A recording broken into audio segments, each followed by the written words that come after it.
Hey, you guys. Welcome back. Let me just check on the situation over here.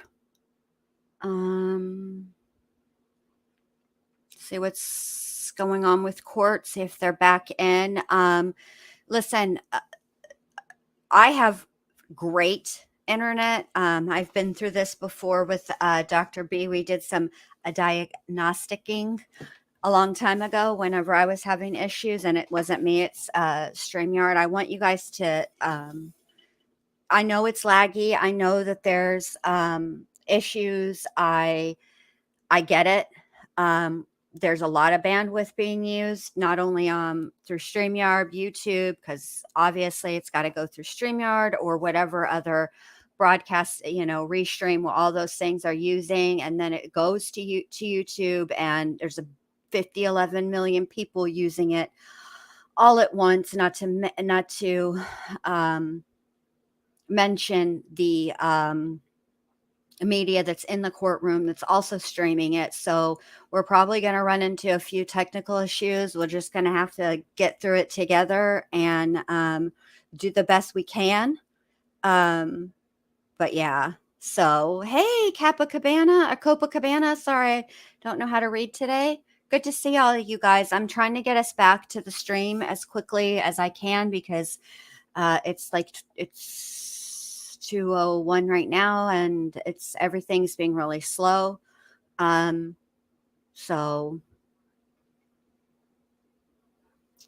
we're just going to be patient. Something that I'm working on. It's clearly a developing skill for me. Really, the talking about it is me working through my own issues right here for y'all.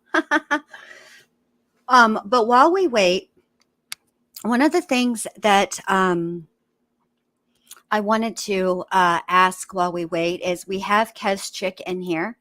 Kezchick is in Australia. Kezchick. Johnny Depp testified earlier about the incident that resulted in his finger being cut almost off. Hold on a second. She threw that vodka bottle at him and it resulted in the fingertip being cut off. She also, according to Johnny Depp, put out a cigarette butt on his face. And I was wondering what if he had told the truth at the time of the incident, what possible criminal charges could Amber Hurd have faced in Australia? Obviously, being a United States citizen and, in another country and committing a crime. I would think that for sure would be, it would end up in her not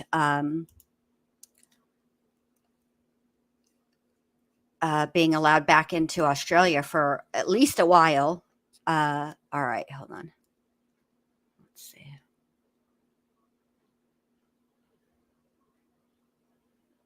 Crap, he's right back on the stand. We're just going to have to get right into it.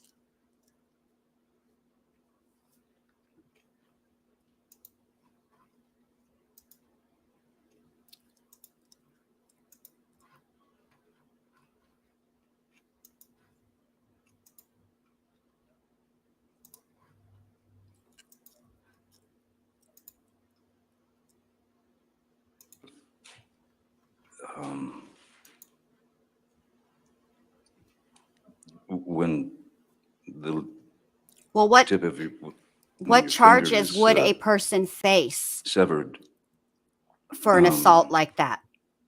That's not going to heal up for a very long time, and so my finger was still a very fresh wound. I'm not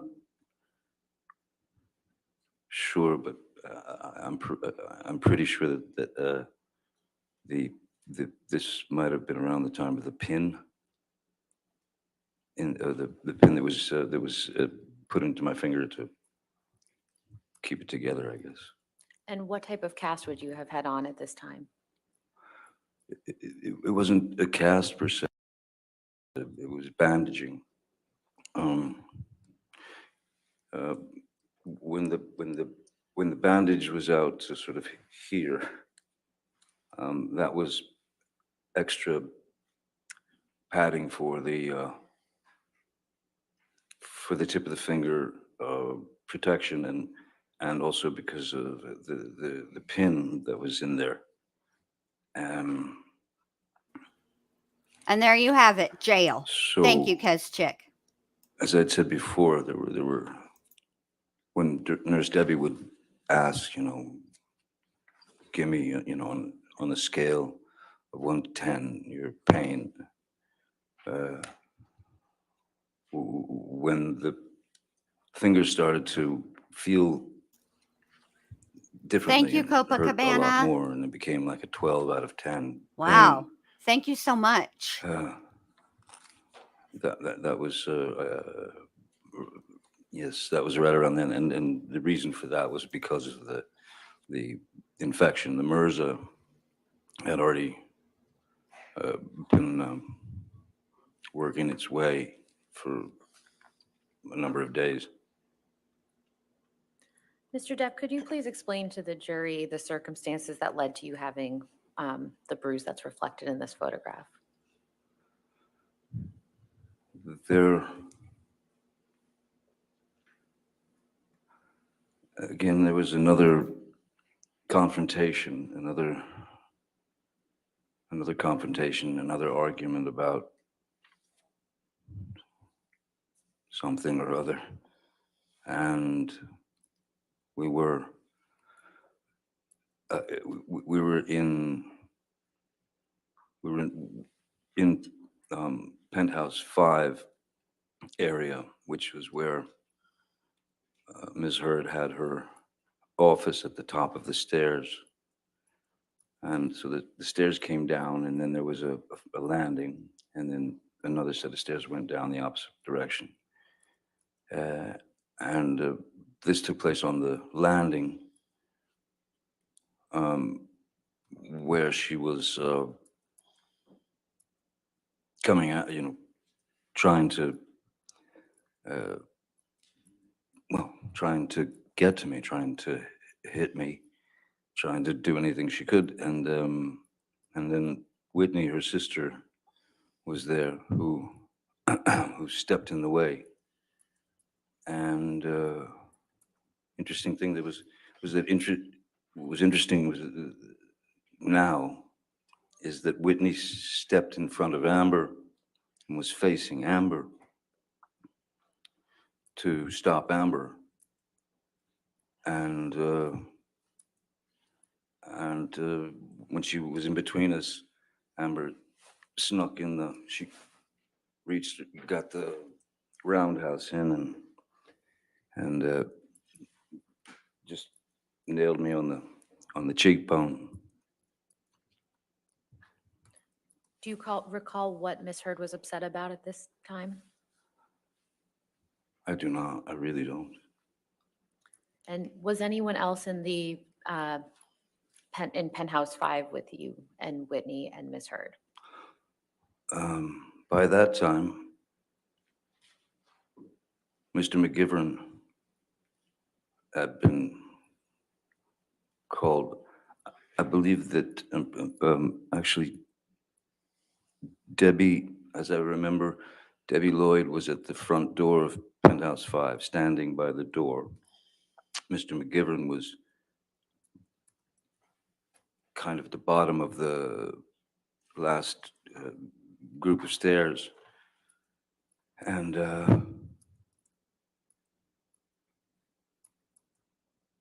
then the thump happened, and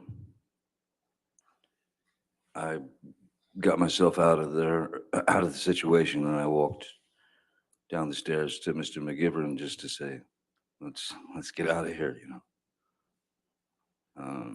And I remember that something was thrown from up there. I don't recall what it was, but something was thrown at me. It seemed like it was like I don't know if it was a bag of like pens but it was from her office area. This is her Nadine from The Stand look. I'm telling you, Copacabana. Go if you got. I can't Google it, and I hardly had any time. I was trying to do a little housework in between streams. But if y'all Google it, go look at her For the character record, this Nadine is an from The audio Stand. recording. It's Same. quite lengthy, so we intend to play certain portions Oh, of it. they're gonna play the audio, y'all. Brace yourselves. This is some tough stuff. I'm telling you now, it's tough. Minute-second portions they're gonna play. Okay, but the entire audio is in evidence, correct? Yes. And no Yes. objection?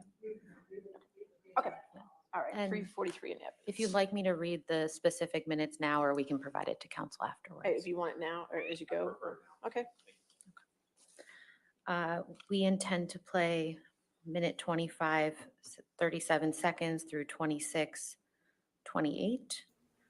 1 hour and 57 minutes, 21 seconds through 1 hour, 58 minutes, 54 seconds. I'm telling you, this is your Uh, final 2 trigger hours, warning. 38 I have minutes, heard 52 seconds this through- audio. It is very rough. Excuse me. 2 hours, 38, 52 could be seconds through triggering 2 to hours, people. 39 minutes, 43 seconds. And then Viewer 2 discretion is hours, advised. 46 minutes, 1 second through 2 hours, 47 minutes, 20 seconds. Those are 4 clips. Okay. Thank you. You want to publish that in jury? It doesn't matter. It's just audio. Doesn't matter.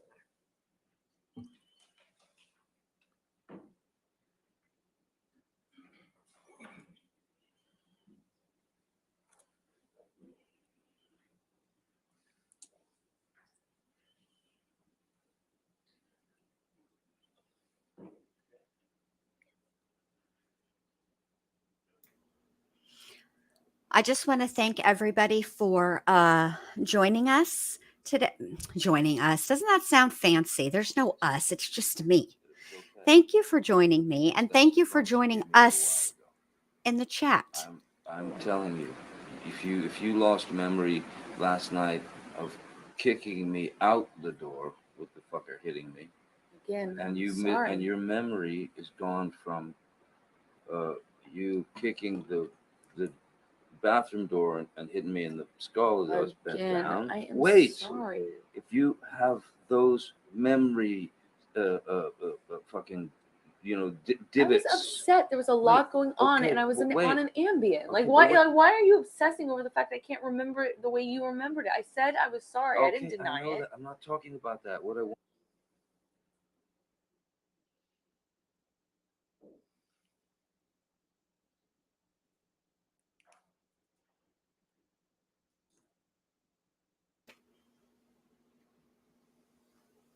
Okay, I'll say this.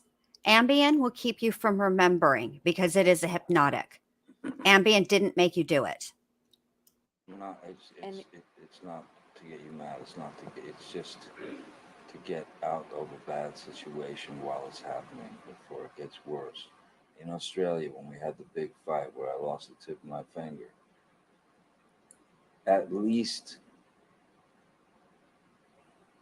5 bathrooms and 2 bedrooms I went to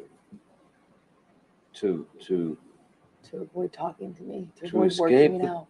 That's to the escape problem. the fight. You don't escape the fight. You escape the solution. No. You escape the solution. No. You escape figuring it out. We cannot work it out if you run away to the bathroom every time. Listen to me.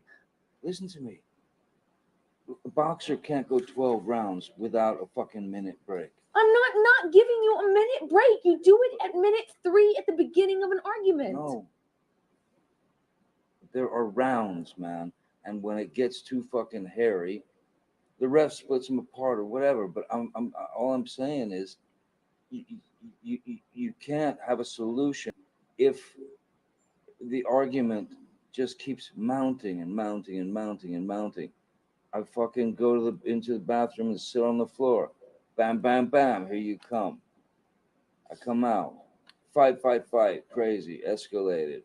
I split again. I go to another fucking bathroom or a bedroom or something. Knock, knock, knock. Bang, bang, bang. You kept coming to get me.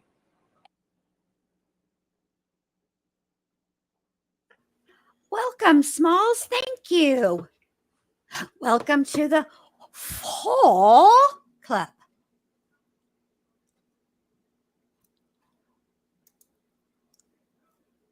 Yay, yay, yay.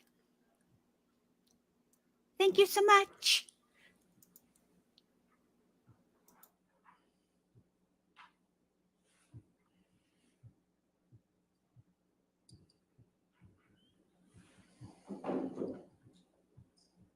I'm not the one who fucking throws fucking pots and Those are different. whatever That's the different. fucking else at me. That's different. That's one does not negate the other. That's irrelevant. It's a complete non sequitur. Just because I've thrown pots and pans does not mean that you come and knock on the door. Just because there are vases does not mean that you come and knock on the door. Really, I should just let you throw. I'm not saying that. You're saying that. You're putting words in my mouth and then making non I'm sequiturs. giving you a situation. No, you're trying to justify how you don't or do come to the door No, based on whether I throw pots and pans. It's irrelevant. I'm justifying how you seem to think that there's this cowardice in me that runs away and I don't fight for you. And you're justifying that by saying I throw pots and pans? Okay, cool. Let's No, talk about everything you do wrong. I'm not the one who.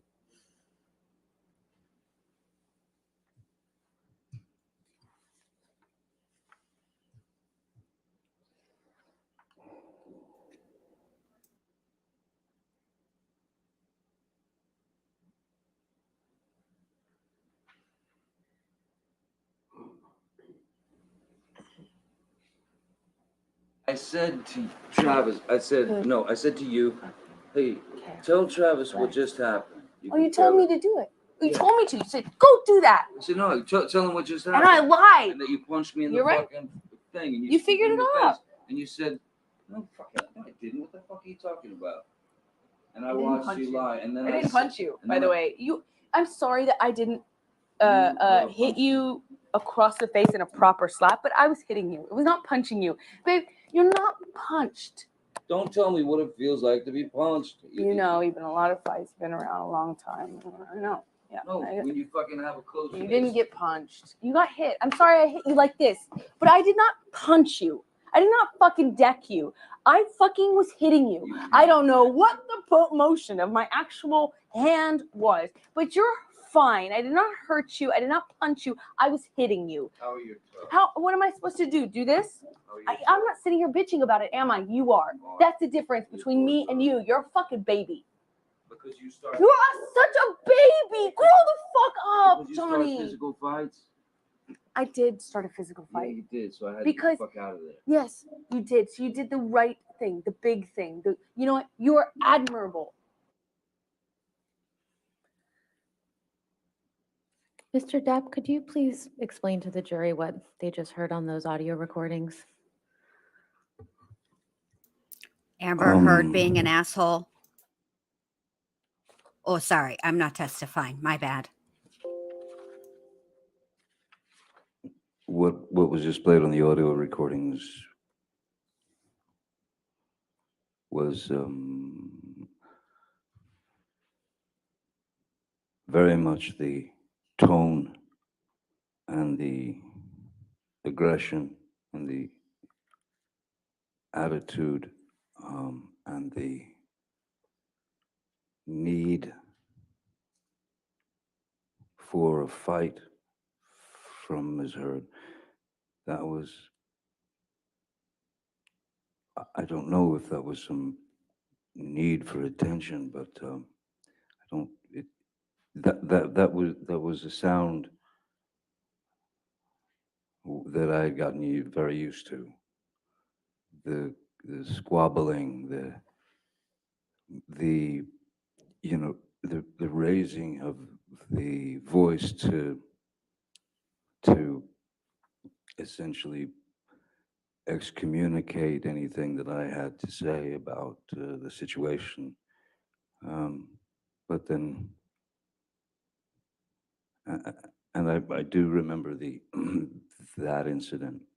I believe that's from the when I was in the bathroom, and I was in fact taking a shower, and this was in penthouse 3, and she came banging on the door, banging on the door, banging on the door. I didn't answer. I was in the shower.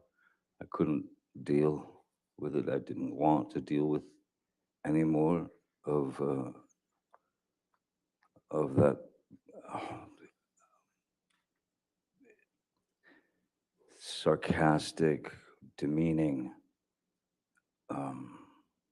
aggressive, violent, toxic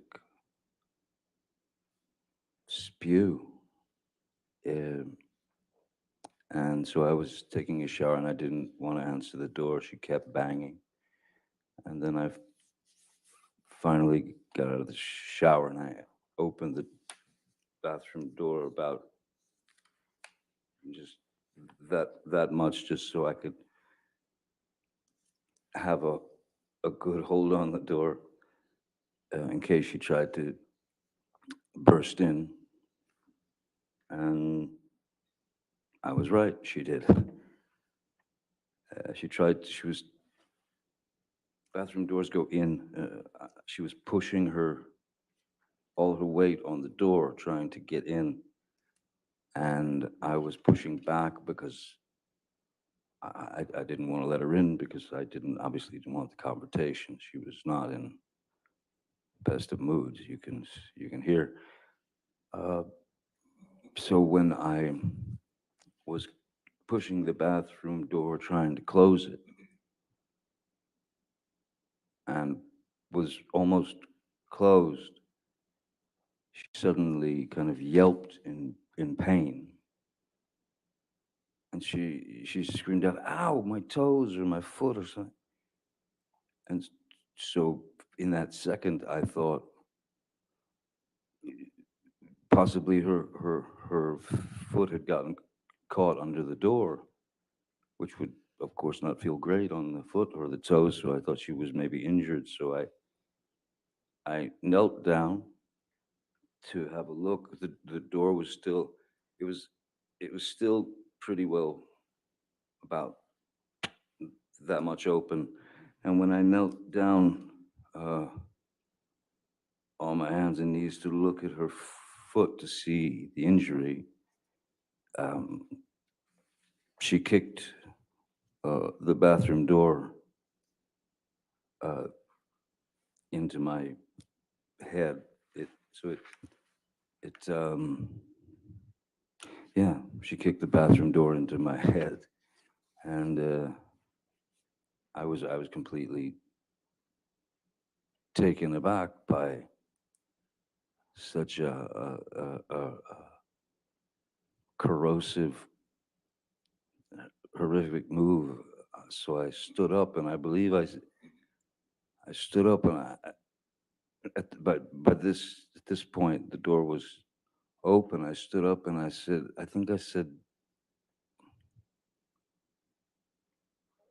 "What the fuck was that? What the fuck was that?" And the next move was just a bang, and just she clocked me in the jaw, and that was another shocker. How So long after that did you start recording? Sorry, How long after that did you start recording that audio recording that we just heard?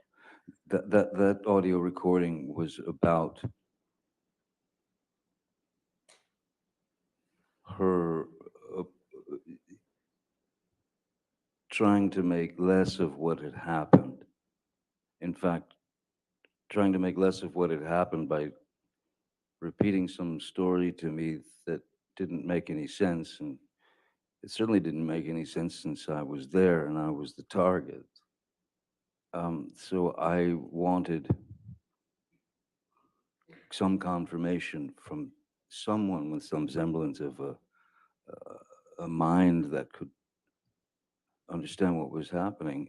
I wanted Mr. McGivern to come up, and I asked her to tell him what had just happened. And her answer was essentially, I don't know what he's talking about.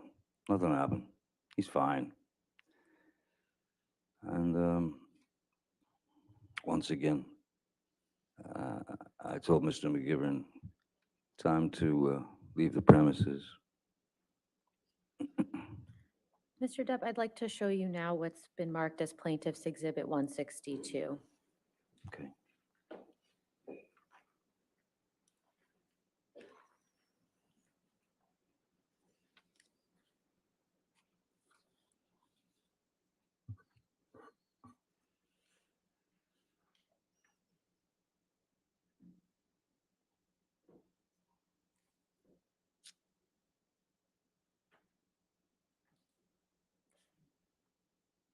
You can take this down. Thank you.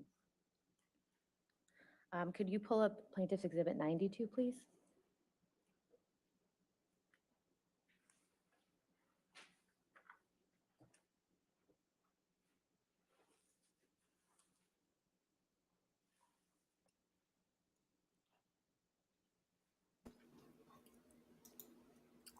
I really wanted to echo your sentiments here, Tony, because you're 100% correct. And not to mention the fact that we've Mr. seen Depp, what is this a picture of? a rise in DV during the That pandemic is when we were a- quarantined. And I think that's a that this is a photograph broader of, issue. And we need this the needs to blade stop of, and it needs to be discussed. of an old, like a Bowie knife.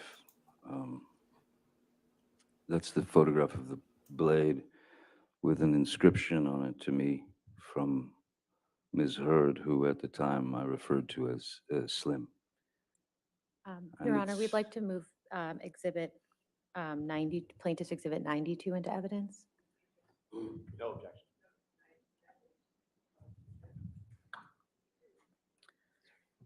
Mr. Depp, what does it say on this knife? Hasta la muerte, And what does that mean? until death, And then what does it say after that? XX Slim, And who is Slim? Ms. Hurd. When did Ms. Hurd give you this knife?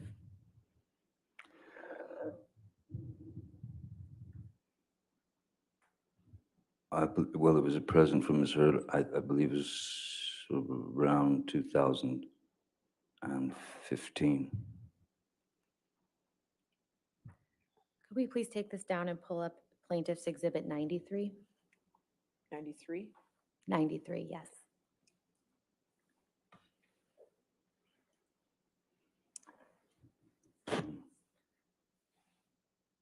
Mr. Depp, what is this a photograph of? That's the knife in full view. That's the full side of that knife. Plaintiffs would move Plaintiff's Exhibit 93 into evidence as well. Objection. All right, 93 in evidence. You can publish to the jury.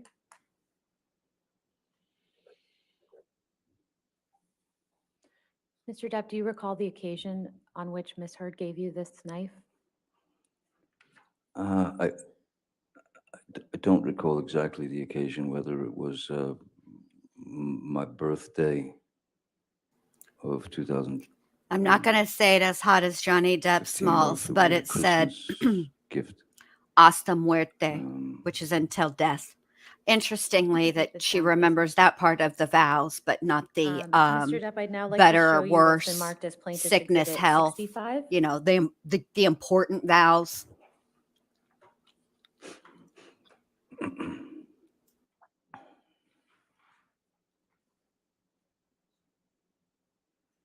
And I believe this has already been offered into evidence. Yes. If so, if we could please publish to the jury, thank you.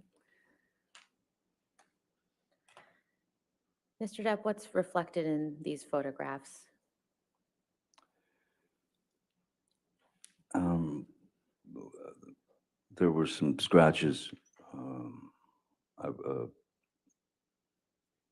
Another altercation, and there were some I'm sorry that happened to your misheard son, it, Kozchik.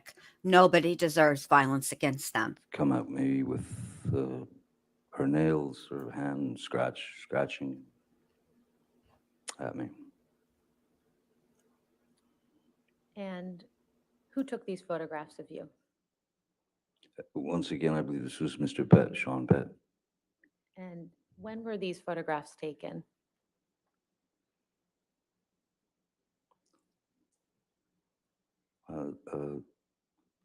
Seems to be Christmas, or 10 days before Christmas, the 15th of December 2015. Mr. Depp, do you remember what led to you having these scratches on your face? This was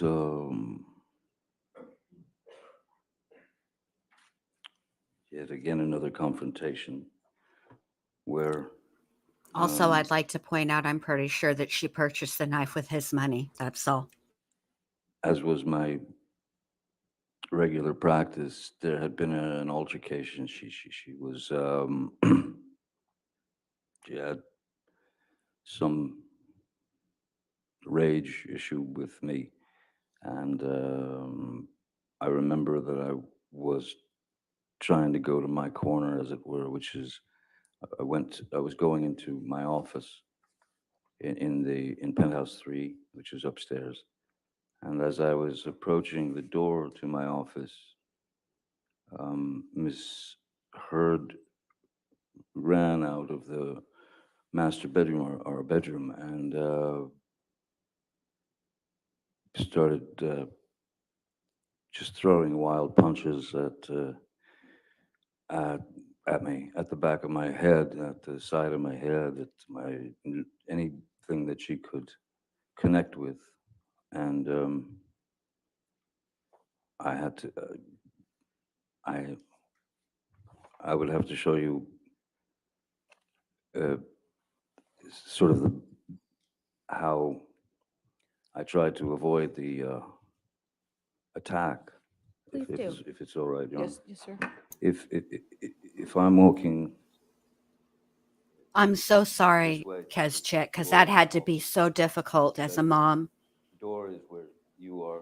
I'm glad he had the cameras. I'd walked across the mezzanine there, and as I'm approaching the door, suddenly I'm just getting clobbered from behind, and one's natural primal instinct is to kind of duck and cover. So I ducked and covered, but they didn't stop. So I came up this like this, sort of protecting my face, but at the same time, with her arms swinging wildly, I put my arms out, and I was able to get her into like a bear hug or something, just to stop her from hitting me anymore. I think it's not that Um, so much that it's easier to believe women, and but while but that now that we've holding her shown in a that light position, on domestic violence, she was still women are believed now. trying to, Before they were not. Do you know what I mean?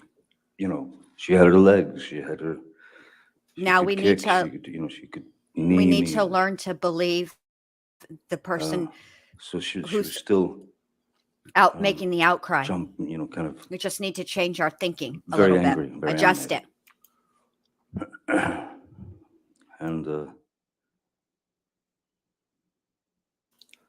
Or hell, Yeah. maybe what we should be Some doing pleasant- is before we even be worrying happened about at the who's end to of be that believed, we just situation? separate the two people and then deal with it later as far as who's telling the truth. You know what I mean? because of the grabbing of the arms and holding them to her side so that I didn't receive any more blows, and she was still fighting. I believe there was some kind of contact with our heads, our foreheads, as would happen if you're trying to calm someone like that. And then that was when she accused me of headbutting her, of giving her a headbutt and breaking her nose. But there was no blood. There was no. I didn't hit her nose. If there was anything at all, it was a bump of. Well, I'm trying to restrain her. She's trying to get out of it. There's going to be some contact here and there, accidental contact, but not a headbutt. How did you escape this altercation?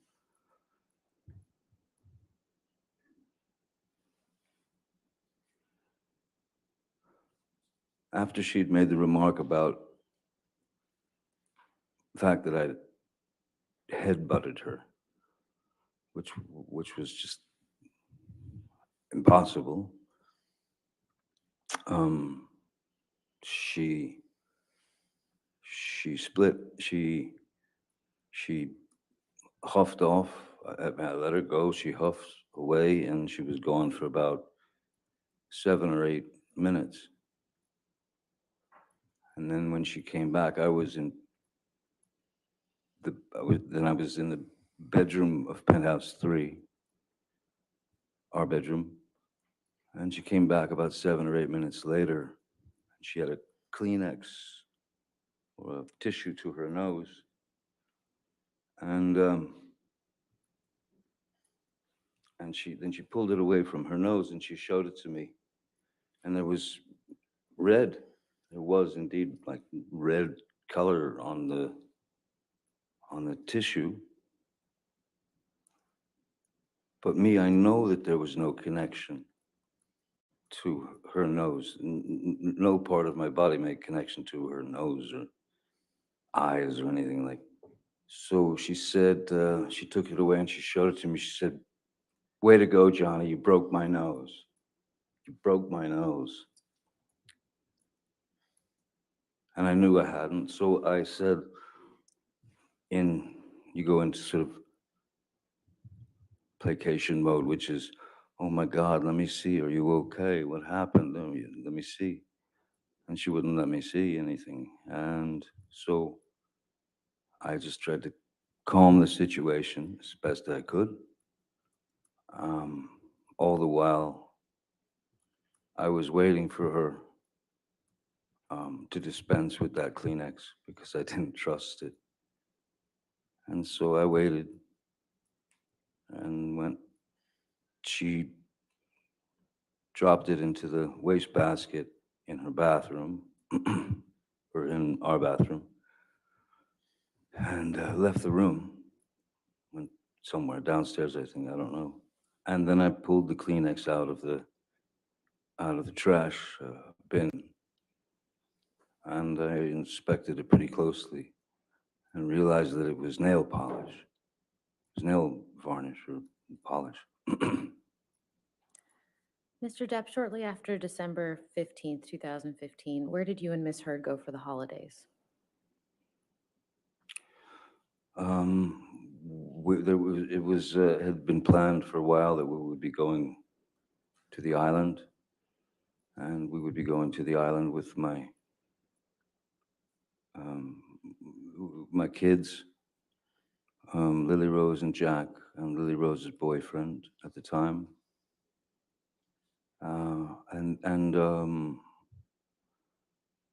there's a friend of Amber's called Alice Temperley, I believe her name is, and her boyfriend Greg Williams, who's a very well-known photographer, and both very nice people, and their kids were going to. She told me they were going to be come to the island, and I thought, okay, great. And so yeah, All right, y'all. Next time they That's so pan before over we to went to the her, holidays. look at this and then look What at her. happened on the island in December 2015? See her hair there? Now wait till they pan back over to her. Many things, but Was there any violence by Miss Hurd against you? oh, yes, there were a couple of incidents that were, again, just each time one of these incidents would occur, it seemed to get worse and worse. That is to say, as opposed to fists or anything like that. I'd set up on the back So, porch of Paula, the that house. I'd set up an picture that area, I just showed is Amber with Hurd in the an the easel Stand, the remake, and oil right? She paints played and Nadine Cross. can of I don't know mineral if you're familiar. spirits, You'll have to look linseed up oil, brushes, the book or everything. the So movie she or wanted to whatever. But paint. So I had set it up for. that's what she looks like today. and- She's and just for straight and Nadine again, Cross. I remember I was sitting That at a character. table where most of the paintbrushes and the can and all that stuff was. And the argument, again, escalated, and she just simply reached down and grabbed the can of mineral spirits and chucked it at my face. She threw it at my face, and it struck me right at the bridge of the nose, sort of the forehead, bridge of the nose area. And it hurt. Who else was around when this happened? Well, thankfully, my children and Lily Rose's boyfriend were over towards the cafe. At that point, I didn't know that anyone else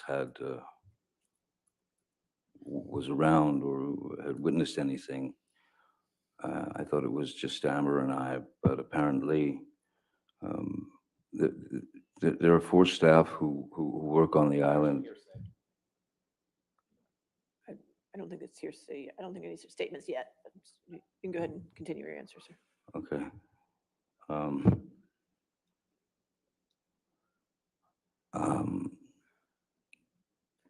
Sorry, the staff that work on your island, Mr. Depp. Yeah.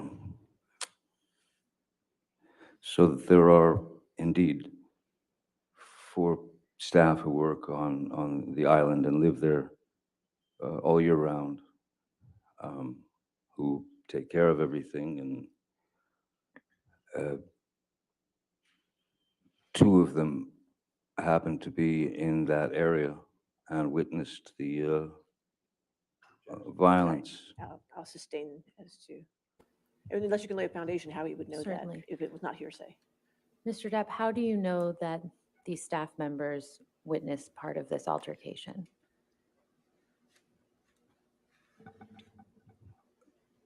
These people, as I said, they're staff on the island, though I consider them family and very dear to me. And I believe it is mutual. Known them a very long time. They were visibly shaken by what they'd witnessed. Objection. Again, if you can lay a foundation, if he saw them there, or if this is something they Mr. told Depp, them. did you see any of these individuals shortly after you had this altercation with Ms. Hurd? No, that's not the proper. Did he see them as actually there? If he didn't, if it was something they told him, then it's hearsay. Mr. Depp, did you see any of your staff members at the house when you and Ms. Hurd had that altercation? Once Miss Hurd had stormed off,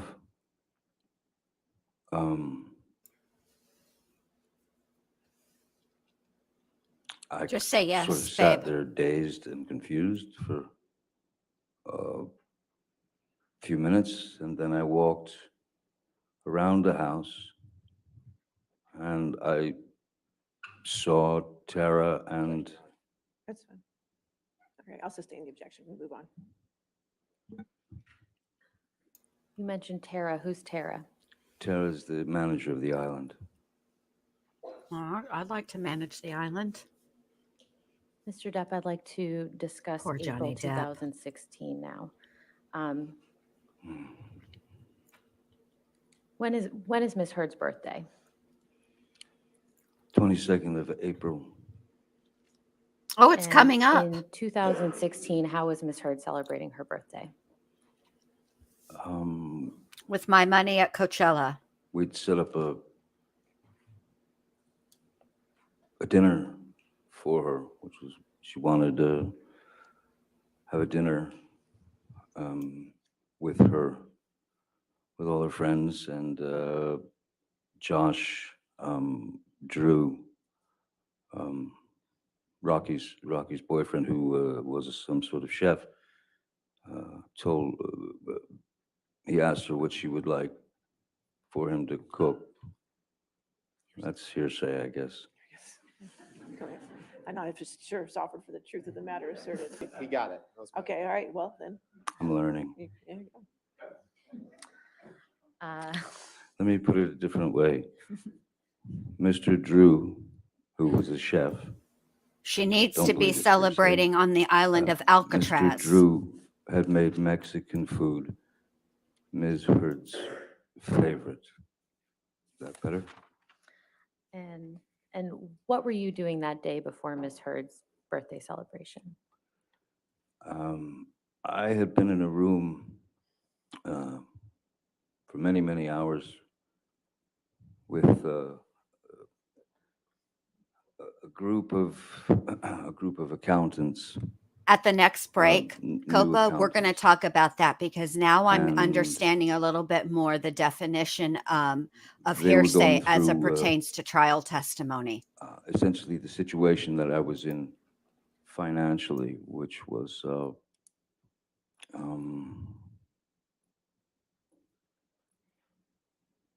a real shock to me.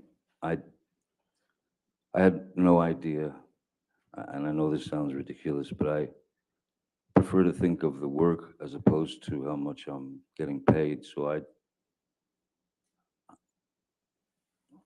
I had no idea how much money I'd made. I just didn't.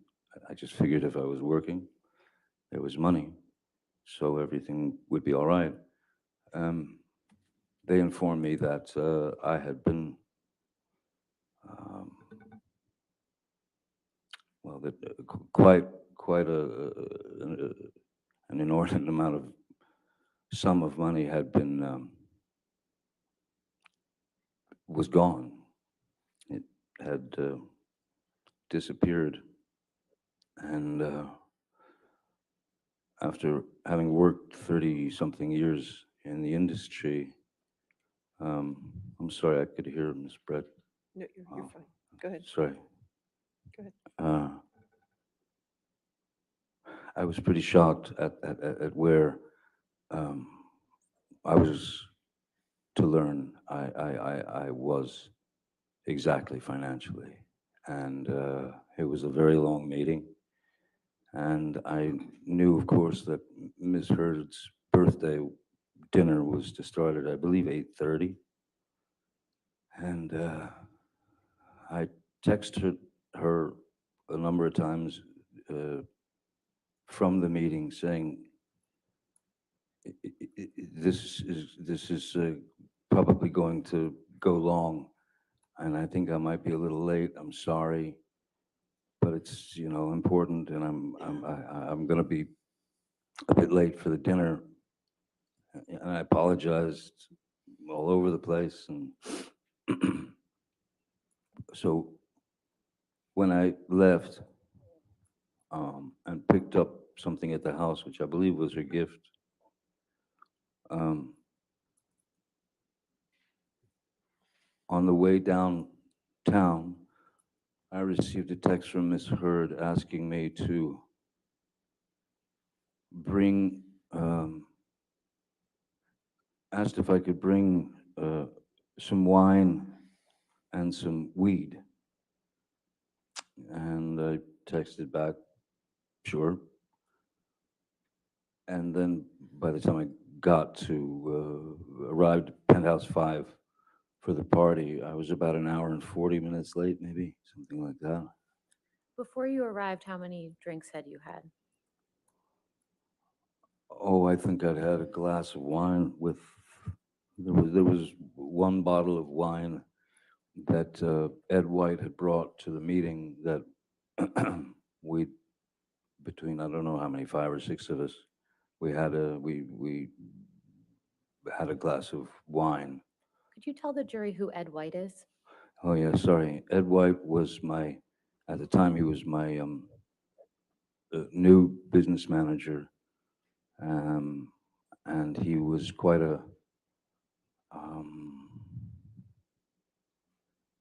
he was quite a professional, nearly forensic business manager. And he had shown me things that from my former business managers that were quite Objection. disturbing. Hearsay. I believe he said he showed him. Yes, yes, I looked at papers. Maybe they're hearsay papers. I don't know. Now, I believe he was being shown financial documents. all right, so, well, I'll sustain this any hearsay that might be. Understood. Okay, next question. Mr. Depp, when you arrived at the party, how did Ms. Hurd greet you, if at all? Very cold. What did she say to you? Not much. Not much, except occasionally she would tear herself from the conversation that she was in just to lean towards me. I was sitting to to her right, and I would get a quick earful of, I can't believe you've done this to me on my birthday. I can't believe, I'm so embarrassed. You know, which I found odd because I'd kept her informed all day, and the last text that I'd received was a request for wine and marijuana. So when I got there and received that attitude, what could I do? So I just made the best of it and talked to her friends, and because they were all her friends except for, I believe, Nurse Erin. Erin was there, I believe. What's Aaron's last name? Erin Borum, Nurse Erin, who had been the nurse assigned to Ms. Hurd. So I just had conversations with the various people there. Her makeup artist, Melanie Iglesias, was there with her fella, and I remember speaking French with them. And I didn't really eat, wasn't feeling it. Did you have any drinks once you arrived at the birthday party? Wine. How many glasses? I don't, maybe two, because they were like large, the large sort of Bordeaux glasses. So yeah, maybe two glasses of wine by the time it started to wind down. How many drinks did you observe Ms. Hurd consume after you arrived at the party? I really couldn't say because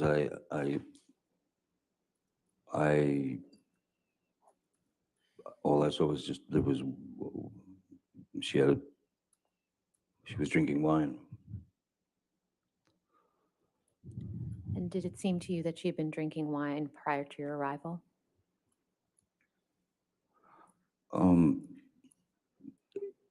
I was sure, since I was an hour and 40 minutes late, that Ms. Hurd was well into the wine before I got there. Yes, certainly.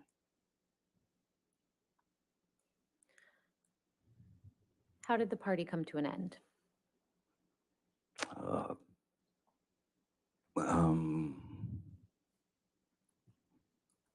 it was kind of, one person would say, well, I better get out of here. And then two more couples or two more people would say, yeah, time to go. And then it just wound down. There was uh, Mr. Drew, Miss Pennington, um, Whitney, possibly Whitney. And that was about it. It was sort of left there. And what happened after the guests left the party? She was free to commence with the usual verbal barrage, and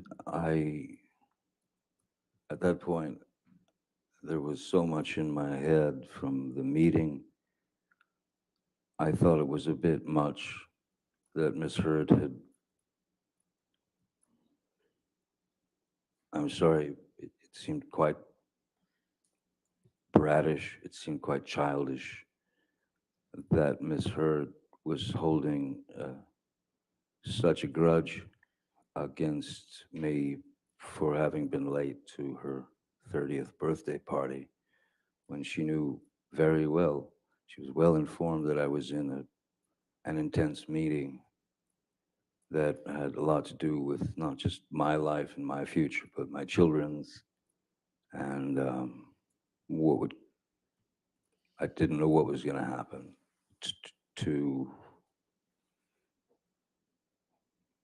I didn't know what was going to happen. I didn't know if houses were going to start going away. I didn't. So it felt, Probably. it, She seems like she had a yellow cup, I'm sure, of course, she felt something probably with kittens on But it that it says, felt- hang in there, baby. unfair. It felt small comparatively. If your loved one or your husband has had some very serious issues brought before him. So when she engaged in her normal kind of banter of trying to poke at me and get me to react, I literally just I got into bed. I remember the television was on, and I was reading, and I suppose Miss Hurd was down in her area taking off her makeup and changing into sleep clothes, whatever, and she entered the bedroom while I was laying on my side of the bed reading, and she was still rattling off I also all know what the it's like to be well into the wine or into the wrongs cups. I'd And I'm a fun done into the to her cups in that person. particular day, and how unreliable I am, and what a horrible person I was. And I did not engage verbally, nothing. I sat there or laid there reading my book, and when she didn't get a jump out of me or a jolt out of me, she got out of bed. She walked around the bed. She came to my side, and again, you've got a person who is throwing multiple shots at your face, at your head, at your neck, at anything she could hit. So I I got up out of bed and I grabbed her by the shoulders and I sat her down on the bed.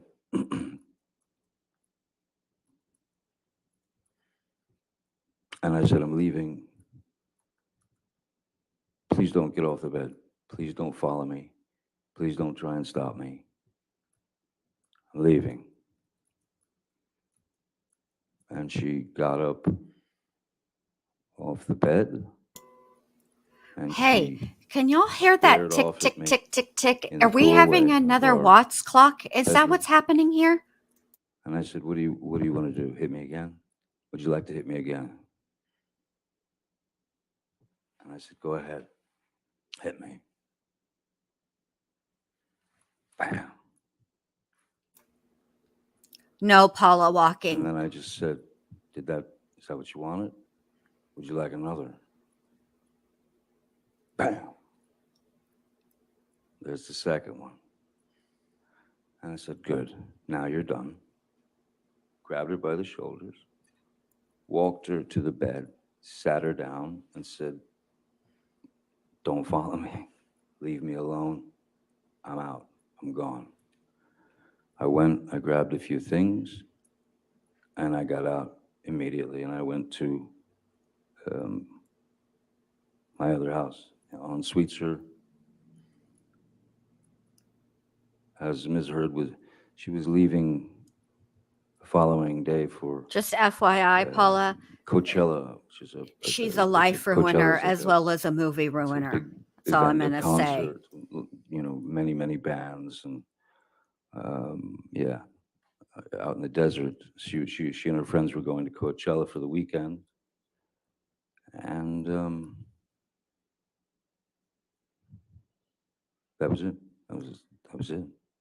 Mr. Depp, after April 21st, 2016, when was the next time that you actually saw Ms. Hurd in person? I left Miss Hurd. Well, I left Penthouse 3. I left at 4:30 in the morning. It was actually April. It was actually her birthday. It was 4:30 in the morning, April 22nd, and that's when I left. And from that moment on, I did not see Ms. Hurd until May 21st. I never And kid why about was that? Coachella, Tony. Wow. She bounced to Coachella. I had received some news that was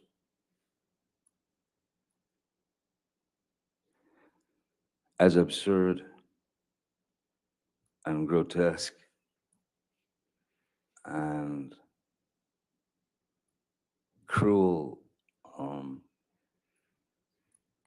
And then I was shown a picture of what the problem was.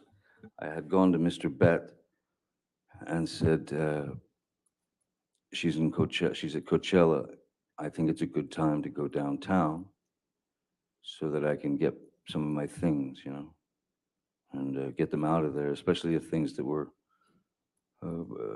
precious to me, children things from friends, Brando, Hunter, Thompson, whatever, things that were important to me.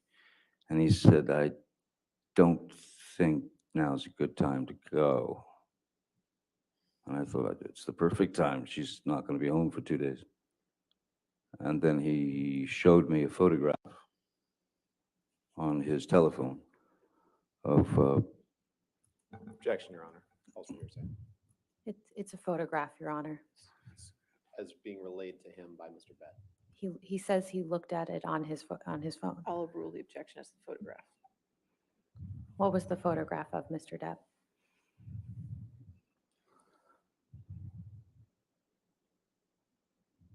it was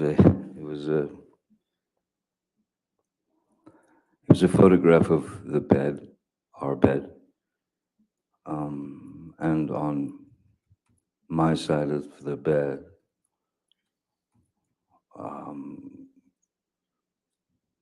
was human fecal matter. Here So we I understood go. why it wasn't a good time to go down there. My initial response to that was, I laughed. There, it was so outside. It was so bizarre and so grotesque that I could only laugh. I laughed too, and it didn't happen to me. So, Johnny, I completely And, understand. I would have laughed if So I it. did not go down there that day. I would have laughed and been Mr. angry Depp, all at how the was your same mother's time. health during this time?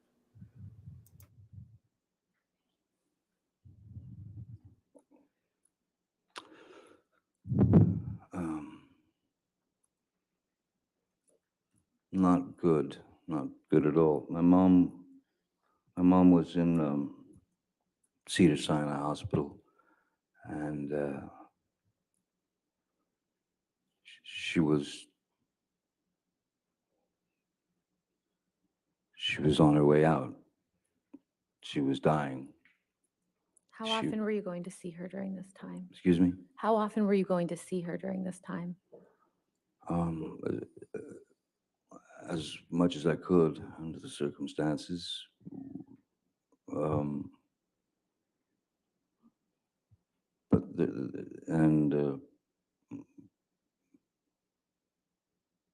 when I did go and get to see my mom,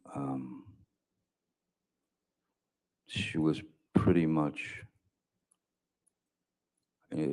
incapable of speech. Her speech had left her. At that time,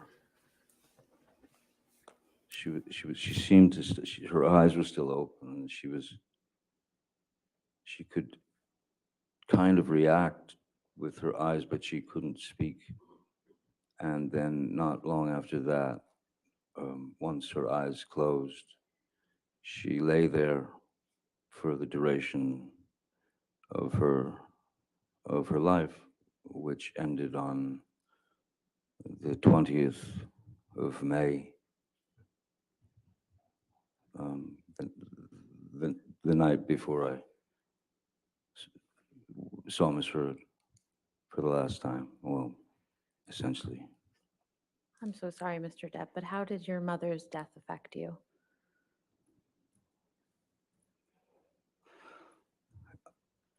As it would anyone, I suppose. There was one thing that I couldn't fathom was, I brought my kids to see Betty Sue in the hospital, and at that time she was not functioning. She was not responsive. She was alive still. She was fighting still inside, but she was lying in the bed,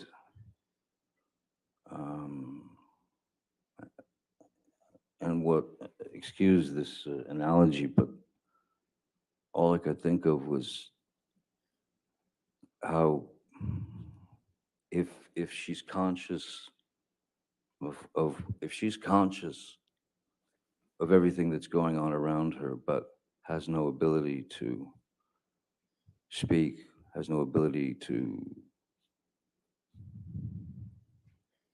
move. I knew that the one thing, as far as Betty Sue was concerned, the last thing that she would have wanted was to have ended up lying there on a what it was like. There's my mom lying there on a deli platter, and it was a horrible image. But I brought my kids in to say goodbye, and we all spoke into her ear, and then she passed away later. So it was painful, but there was some side of it too, at least to me, that in a way it was I was happy for her. Why was Because that? I can't imagine Betty Sue or my mom. I can't imagine anyone lying there in quite probably, quite possibly was a kind of a locked-in syndrome. And if she's surrounded by 10 people looking at her lying there in that, on that deli platter, if you will, I was happy for her that she was out of pain, out of frustration, out of. I was happy that she'd moved. Not happy. I was relieved that she was no longer in that situation.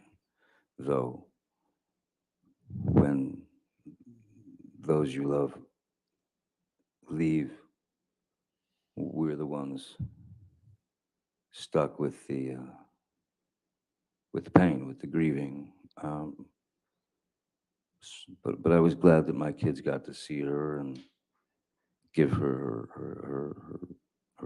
send off, I suppose. And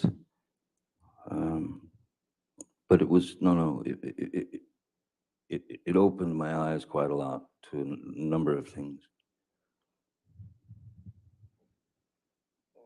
And what were some of those things that your mother's death opened your eyes to? That life is a bird song. That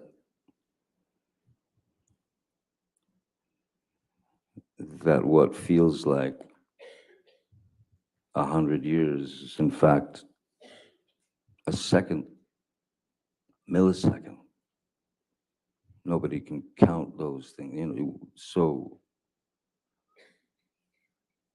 I had made peace with Betty Sue because I understood where she came from, and I understood how difficult her childhood I'm glad was. you got out of And that I understood situation, that she cement shoes. Nobody deserves that. had not had the I have. proper I've seen training or pictures and proper stuff. Like in person, teaching no, or the because proper chick, but yeah, pictures. background to be anything other than what she had been when we were younger. I forgave her for all that, um, as one would, should. So I was. It Bye, opened my eyes Smalls. to the fact. Thank you that- for that- joining that- that- membership. that- Welcome to. Oh. Yes. If you try in relationships, whether friendships, whether courtships, whether marriage, whether this, whether that, try your best, try. If it's not going to work, it's not going to work. And more importantly,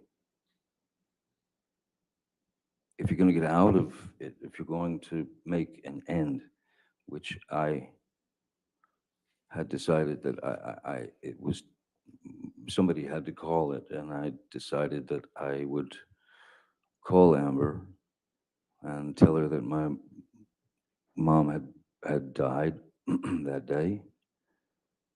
And then I very calmly said, "Look, I've made a decision, and I think it's the best thing.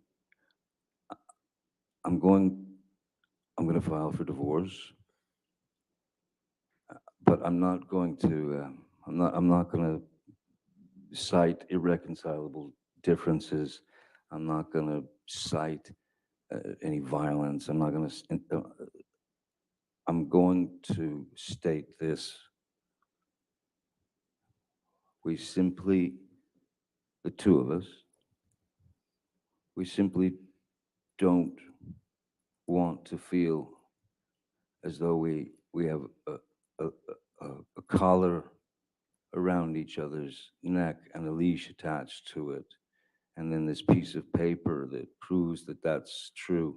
So what I thought was best was we want to end this in love and take the idea of um, ownership of one another out of the picture. And that's how I approached Miss Hurd with that. And So why did you go over to the penthouses on May 21st, 2016? Miss Hurd had requested that I come over to, to have a talk, to explain. She wanted to explain things, and so I went there. And I also wanted to gather up some of those things, precious things that you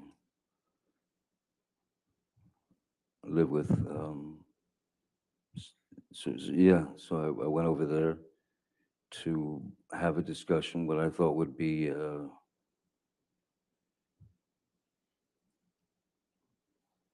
calm understanding. And I figured she understood as well as I did that there was no way back. And I also felt that she would understand that it was the best thing for both of us. And there were there was nothing there should have been nothing to fight over. It was clear. I told her that I would take care of her and all that. And then she she was telling me about she brought up the situation of her fecal matter on the bed. And I, uh,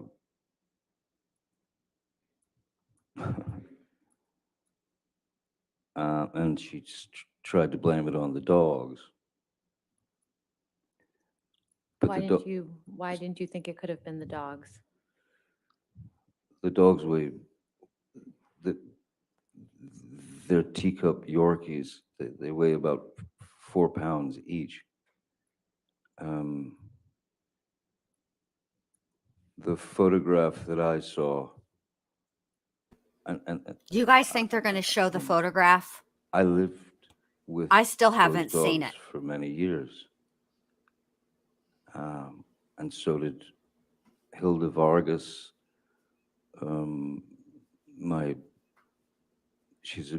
She's a woman who's been with me for 30 plus years, from the very beginning.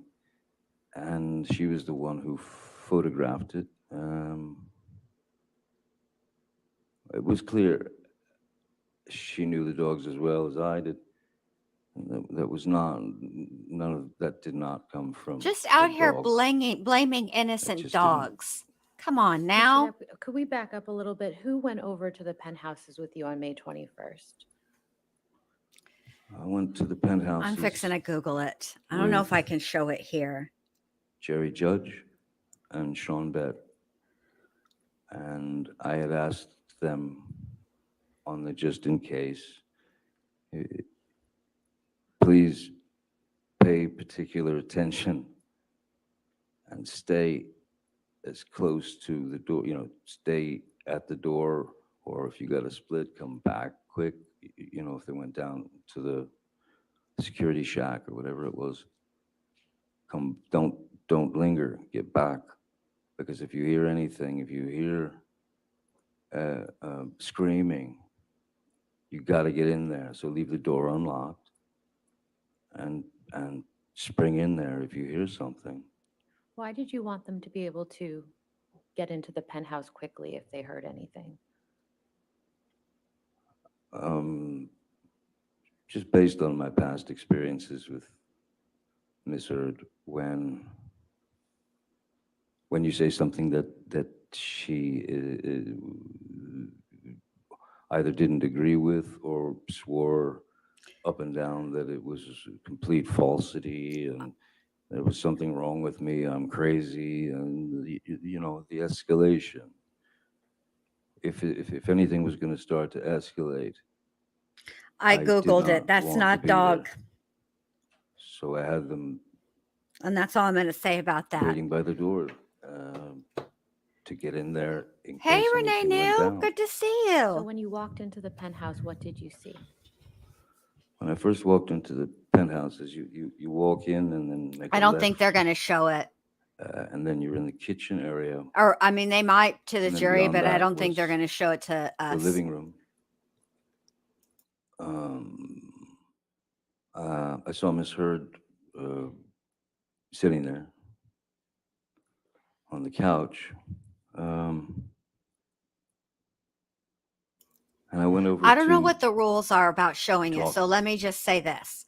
I went Google and sat down on the couch. Amber Hurd, She was sitting on Johnny Depp, the couch. Was bed. kind of All you got to do. a square or a half square, She was sitting on one side of the couch. I was sitting on the other. That's when she was trying to explain a few things about Coachella and then the fecal You know what he wants to delivery. say. um, Bless his heart. and saying I wouldn't be able saying to that get it was the through it. dogs. And I'm sorry, I could not agree with her. I'd lived with those dogs. I picked up their fun. It was not the dogs. And so what happened was I said, let's call Kevin Murphy. Who's Who Kevin had- Murphy? Kevin Murphy he was in Los Angeles. He was the house manager over the places in West Hollywood, and he was also taking care of the penthouses downtown. If any work needed to be done or this or that, and he would schedule the girls who would come in, the ladies like Hilda, to do their work. And he'd had a conversation with Ms. Hurd.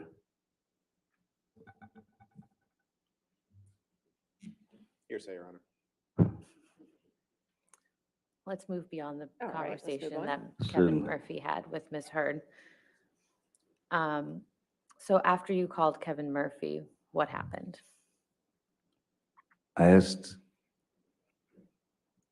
Kevin if Amber and he had spoken about the incident. He said, yes, they had. Okay. And it appears that Ms. Hurd had told. Hearsay, Your Honor. I'm not sure. I was This waiting is for that. apparently a statement by Ms. Hurd. That he heard from Kevin Murphy. That's what the testimony is. All right, if you want to reframe that, that's fine. After you when did you hang up the phone with Kevin Murphy?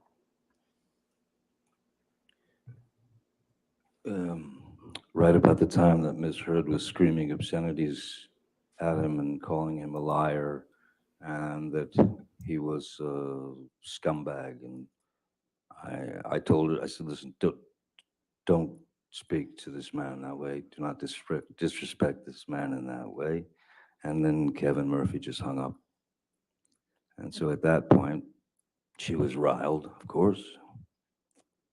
And I went upstairs to gather belongings. When I came back downstairs, she was on the phone with Io Tillett Wright, and they were making a wonderful point of just how funny it was that I thought that some human being had actually dropped a grumpy, pardon the term, onto the bed, and they were yucking it up. They were laughing about the whole thing, and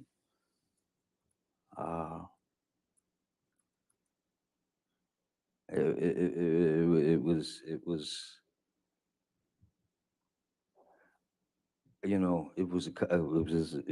a tough couple of days, and I really didn't feel like I deserved that. You didn't. Like, how disrespectful. treatment. You helped out her friends, and then here they And, are laughing at your expense. The I went ruse. over and I said, let me talk to her. I grabbed the phone and I said to Io, you can have her now. She's yours. She's all yours. Right? And then I took the phone and I just bang like that onto that side of the couch was 8 feet long. The other side of the couch is about 6 feet long. I flopped it onto the couch and I was walking towards the kitchen to exit, and then suddenly Rocky Pennington ran in to the penthouse and started, leave her alone, Johnny, leave her alone. And I was by the refrigerator at this point. I was 20 feet away. Where was Miss Hurd at that time? She was still sitting on the couch.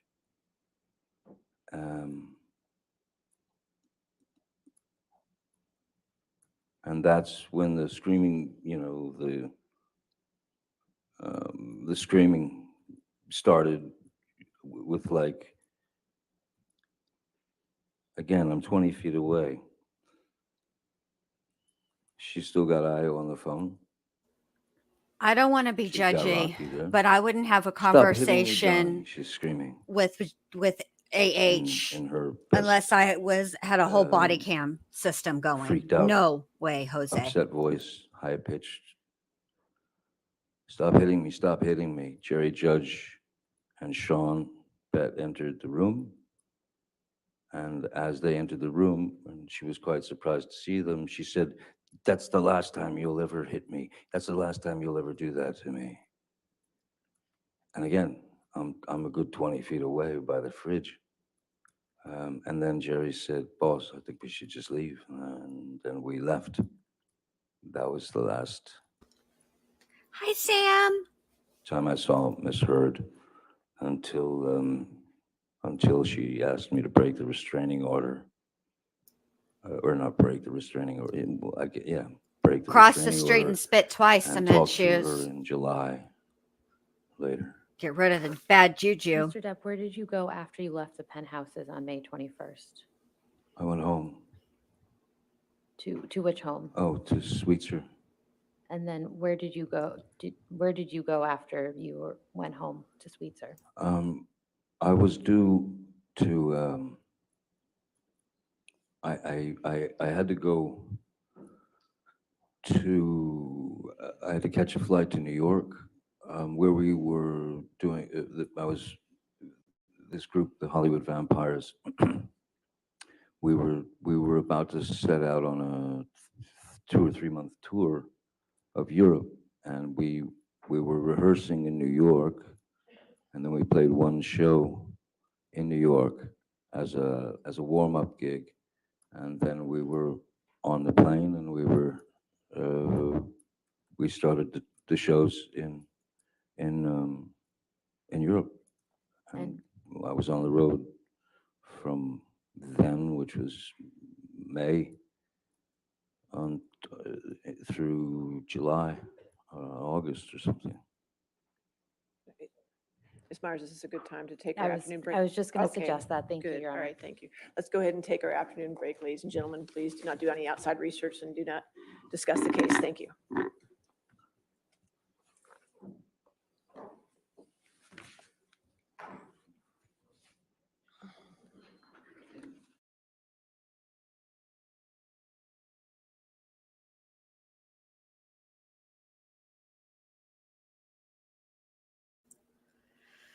All right.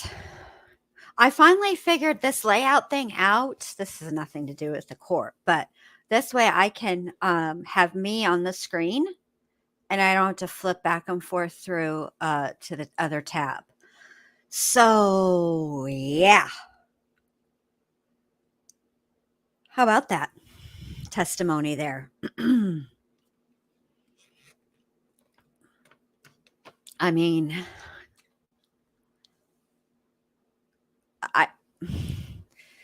I don't have I'm verklempt, y'all. I don't have words. First of all, I want to say this, that I do have some words.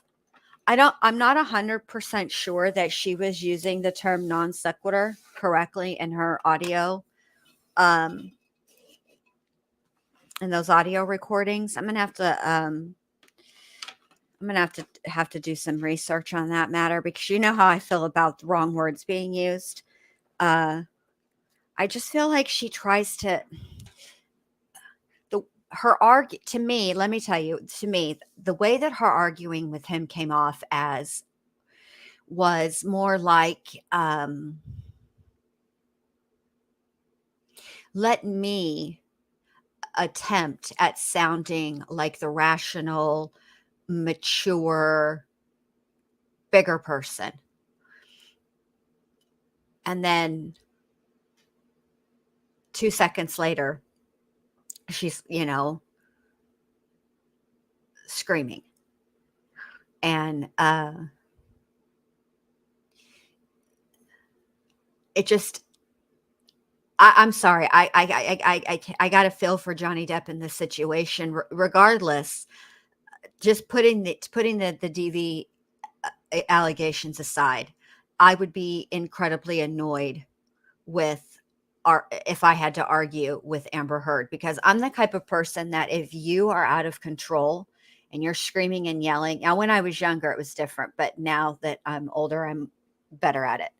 I used to engage, but now I've learned what really makes people mad is when they're out of control and you remain in control. And I would have been exactly the way that Johnny Depp was. I would have talked calmly. I would have, I would not have raised my voice. None of that. Hey, Angie P, good to see you.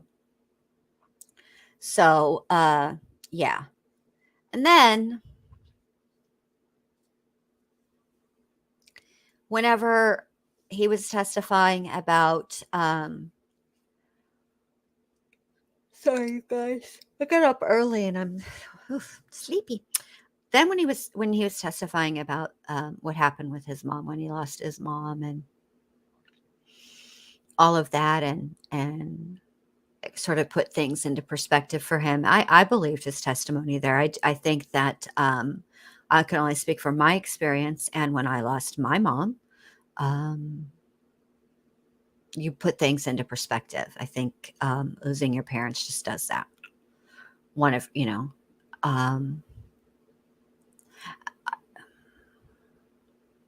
I also feel like I don't give a rat's fat kneecap who she tries to blame, how much she laughs it off, what have you. That did not come from Teacup Yorkies, the end, and that's pretty much how I'll leave it.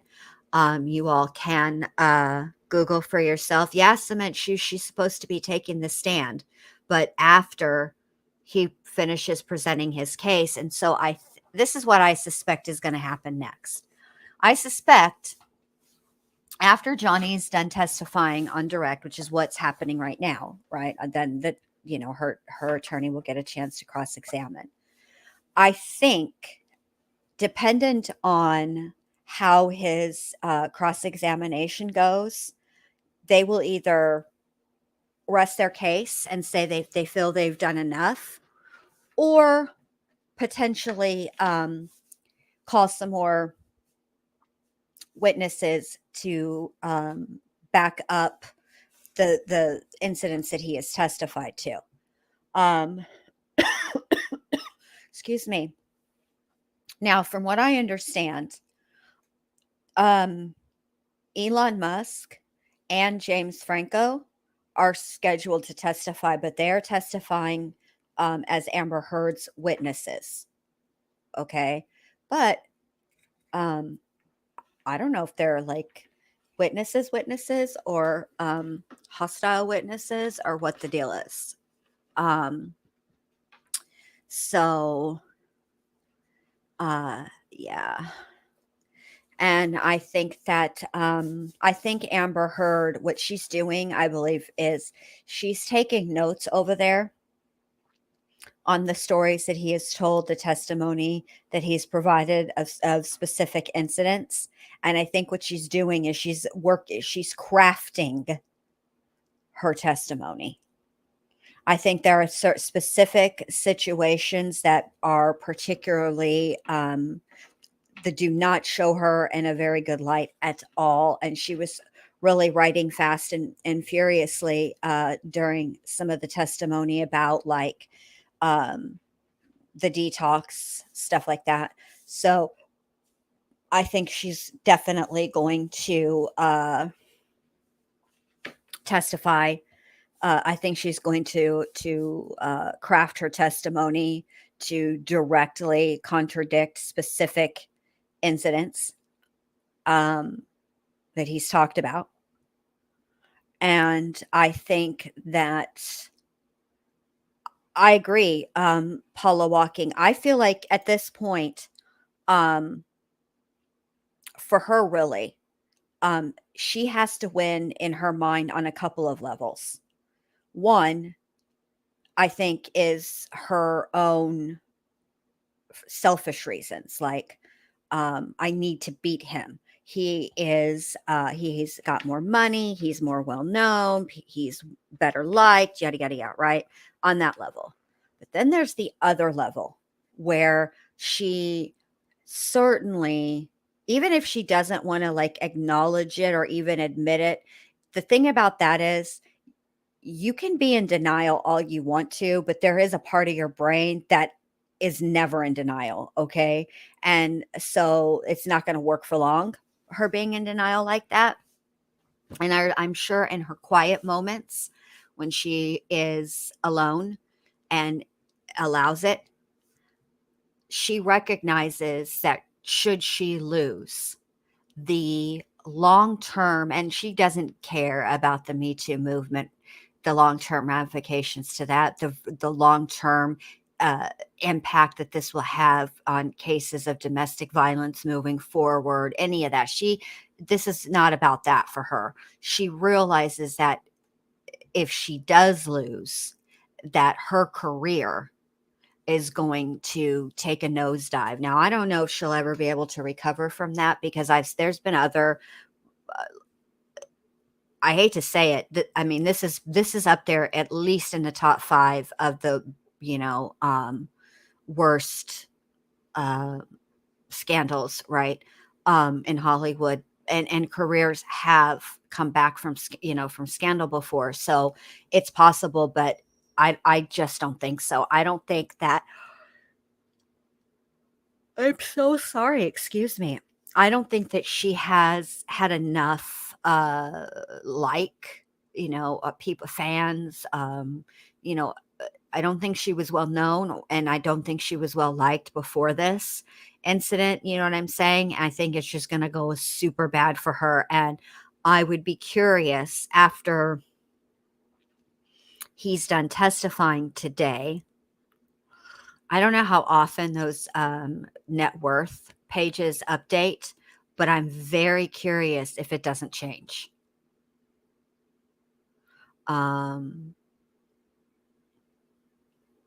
It's well, I think also, yeah, I think that's part of it, Renee. And I think it's also the fact that she thinks that she's convincing enough. And, I don't think a lot of focus has been paid or a lot of attention has been paid to how they met in the first place. And the truth is, the main reason that she was cast in the role in the Rum Diary was because she was so unknown. They didn't want to do that whole sort of thing. Like, I'll give you a prime example with respect to Johnny Depp. They didn't want to put Johnny Depp and Winona Ryder together again, right? I mean, it worked for Edward Scissorhands because of the story of Edward Scissorhands, right? And it worked because people were drawn to the movie just on its own merit. No, but also what captivated audiences was the connection that you could see on screen between Winona and Johnny Depp. So he didn't want to do that again, right? And that is how she got that job to begin with. And that's the truth. It doesn't diminish her work. It's just the way that the situation was at the time. I'm not a fan of her work. That's okay. I don't have to be. I don't speak for all the people. I just speak for me. I'm not a fan. I wasn't a fan of her in The Stand, and I wasn't a fan of her in Aquaman or Justice League. Just not a fan. I just don't think she's that great of an actress. It's cool. Other people like her, and I'm not a Hollywood casting agent, so really, what difference does my opinion make? It's not impacting her in any way. But yeah, I feel like I would be very, very curious to see what her net worth is after this. I suspect it's not going to be as high. And I don't think that, I think she thought that I think she thought she could get away with it, quite frankly. I think she thought that her acting skills were such that she would be able to get away with it. And I don't think that she thought that Johnny Depp would actually take her to court here in the United States. I really don't. I think that she mistook his kindness for weakness, and the fact that there would be embarrassing private details that nobody really wants to talk about in court, frankly. And the truth of the matter is, in that respect, their celebrities are no different from people who are not celebrities or public figures. There are some details of your life that you just don't want to be made public. They're private, right? And I think that one of the things about Johnny Depp that is just known is that he is an intensely private person. And there's nothing wrong with that. He shares enough on the screen, and that's what it is. And I think that she really thought that because of him being such a private person, and really, for all intents and purposes, just sort of he just wanted to be done. I mean, like, he totally expressed that when he went and spoke to her. You know, like, I'm not going to say anything nasty in the divorce. When I file or anything like that, I just basically want to be done publicly. I don't want to embarrass you. Right. But then look what she did. See, and I think it was that act right there that caused her to be like, I'm about to get you, but good. And I think that's what she did. I believe that was what her attempt was. That's how I feel right now. My mind is open to hearing her side. It is. And my mind can be changed. But my mind can only be changed on evidence. There's not going to be an emotional. You can't appeal to me to my emotions. That's not going to work. You're going to have to come at me with facts and logic and reasoning. Was I moved when Johnny Depp spoke about his upbringing and the way that his mom abused his dad? Yeah, of course. I'm a human being. I'm not devoid of emotion. I felt for him. But that story didn't make me believe that he wasn't capable of DV, right? That's not what caused me to believe he wasn't capable of it. What causes me to believe he isn't capable of it is there is no evidence of it. Everything that is allegedly her evidence that, yeah, she does, Renee knew, she just turned a year. Everything that I've seen so far especially the photograph. The one piece of evidence of this alleged DV is that photograph, and the validity of it is very much in question. I'm reserved, she's got to come with facts. Crying on the stand is not going to get it for me. Hearing about her tumultuous childhood or is not going to get it for me. It's not, I mean, I'll feel for her because I feel for every child in a situation that's traumatic, of course. But I believe I don't think the father of the child, I don't believe has been made public. I also think that she used a surrogate, if I'm not mistaken. So yeah, she's not fixing to win old Jen Lu over. You're going to have to come with facts, ma'am. No emotion. I'll feel bad for her childhood. Of course I will. But I'm not going to, that doesn't mean I'm going to be like, oh, okay. You were traumatized and you ain't know how to act. No. Just like if it were Johnny Depp, conversely, I get that he had a tumultuous childhood, but that doesn't mean you don't know how to act. You learn. All right, here we go. Oh, Jury comes in just for your exhibits 92 and 93. If I could get a hard copy of those, they're not on the thumb drive for some reason. oh, y'all, I And think in he my took out binders, the it bump it. says produced in native format, and I don't know what that means. Okay. So if we could just get those two in hard copy, I'd appreciate it. Okay. Correct, Are you ready for Shmita. Yes. Okay. It's interesting that, you know what, as long as they were together and they were married and all of that, there was, I mean, as far as I know, because there hasn't been any testimony about it, and I could only know what the testimony is, but it doesn't sound like they spoke about having children together. Did y'all notice that?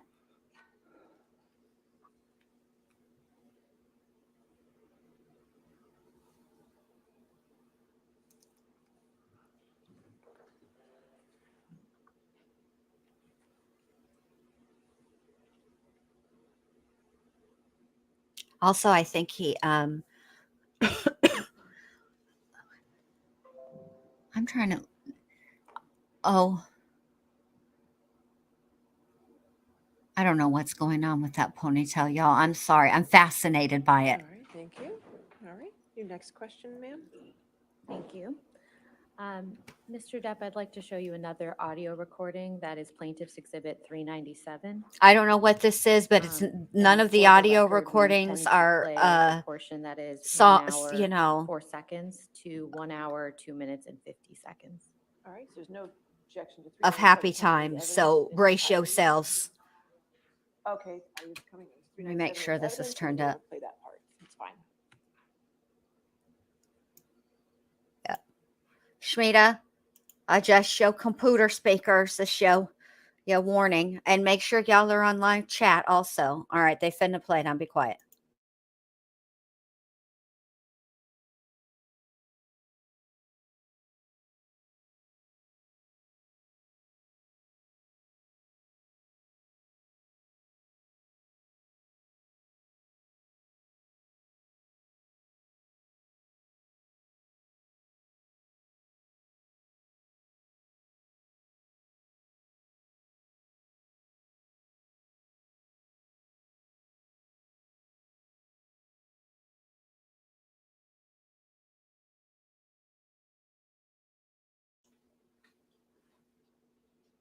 I don't know what the audio situation is.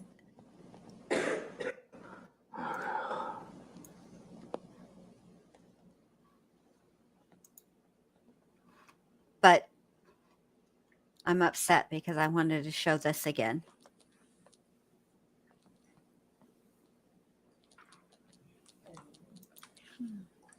Hmm? That's how I feel, Mr. I Depp. feel like you're going to be pretty good in front of your Same Rocky hairdo. and your pop and your mom.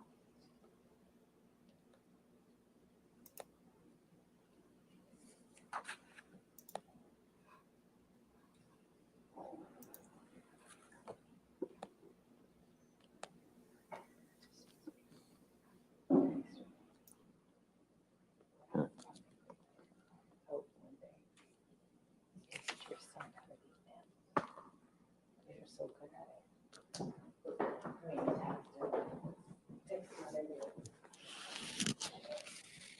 You, You're a go, man. I've tried so fucking hard with you. Away. I've tried so hard. Texted away.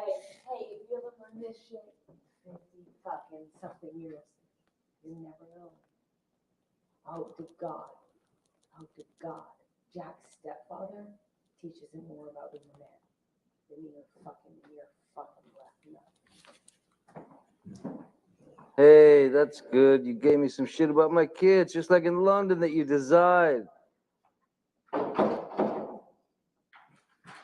Never again. Stay away. You don't exist. You will not be getting my words.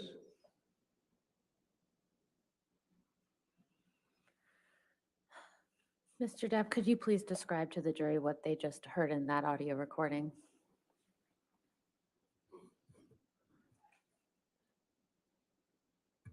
I don't know when, I don't know when that, if there's a date on that, but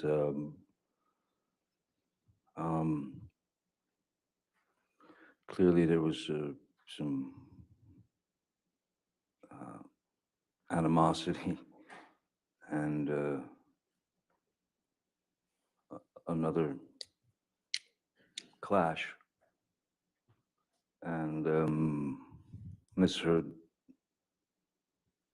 once again,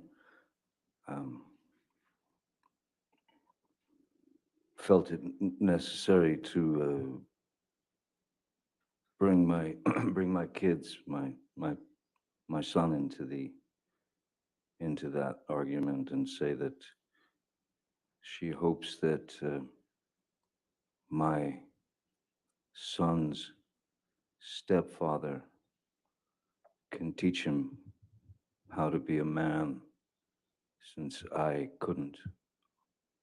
And I believe she says something about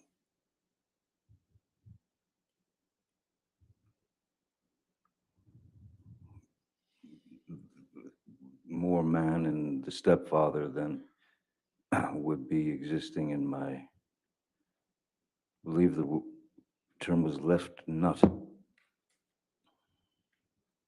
How often did Miss Hurd bring your children into your arguments? Too often. And at the end of your relationship, how was Miss Hurd's relationship with your children? Non-existent.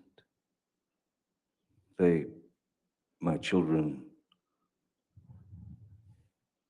my kids are far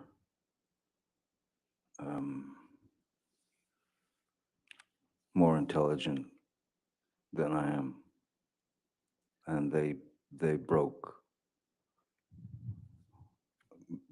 They wouldn't be around Miss Hurd, and they refused to be around her anymore. They didn't like the way she treated me, which was written in a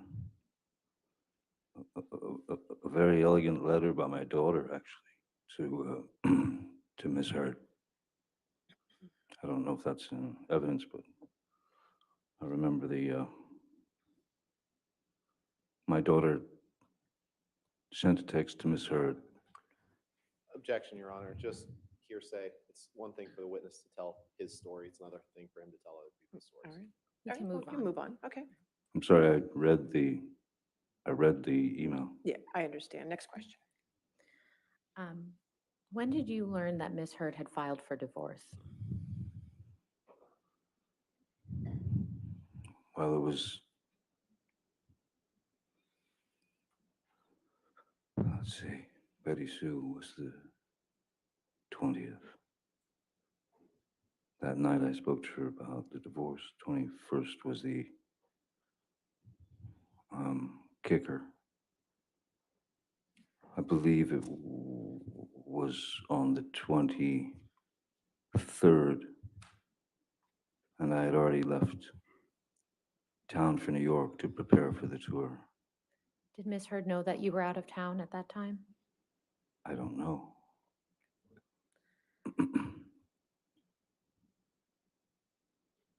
When did you learn that Ms. Hurd had made domestic abuse allegations against you? Um, the 27th of May, which is in fact my daughter's birthday, I saw that she had gone to a court, I don't know, some court, and there were paparazzi everywhere, and her, and a brown mark on her face. And it was also happened to be the day that Charlie and Alice in Wonderland 2, through the Looking Glass was opening. And that's the day that she chose to get the, go to the courthouse and get a TRO, temporary restraining order against me. But I was in Europe already at that point. Mr. Depp, I'd like to show you what's been marked as Plaintiff's Exhibit 487. And just for the record, this is a very long document, and we will be showing pages 470, or excuse me, 492 through 494. There's no objection to the document 487? Sure. Okay. I assume, are you entering this in evidence now, or are you just showing it? I can give them an opportunity and go sure. through it with Mr. Depp, if that's okay. Mr. Depp, do you recognize any of these text messages that are on the screen in front of you?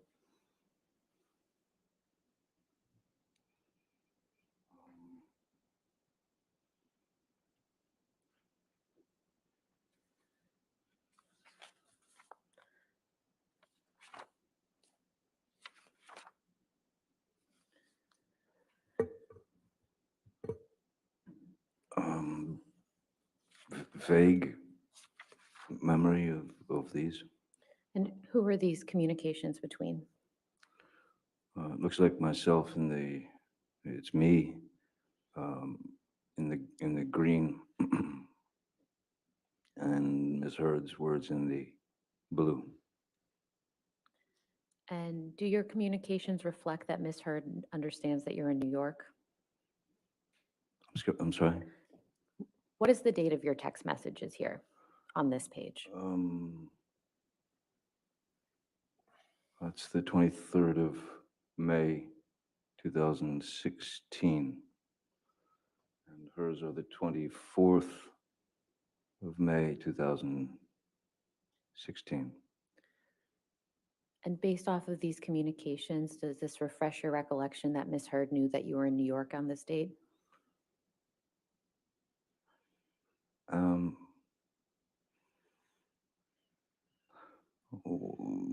In her text,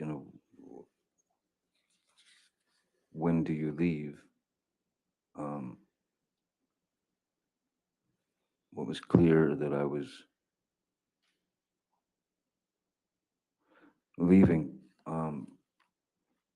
right away, but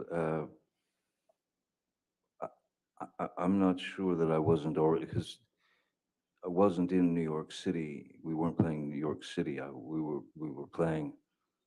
We were rehearsing in a like a casino, a big casino, and that was where we did our first show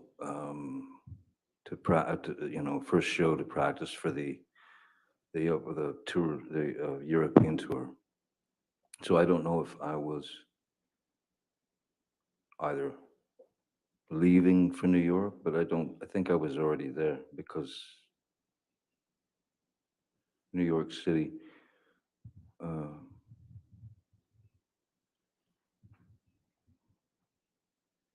we weren't, I don't recall that we were playing New York City. So maybe I was suggesting going there. I don't know. Could we please go turn to page 494? And Mr. Depp, do you see the text message from Ms. Hurd on May 24th, 2016 at 6:33? Yes, I do. Yes, I do. Okay. And do you understand what Ms. Hurd is referring to in this text message? Is it all right if I just take a quick glance? Please do. Thank you.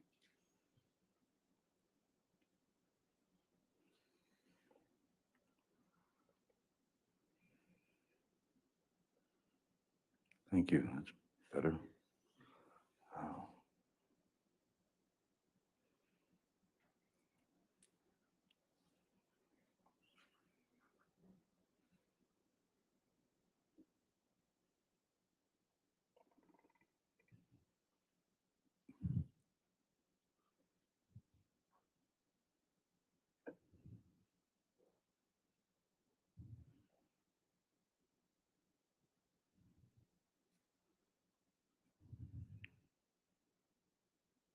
I remember, yes.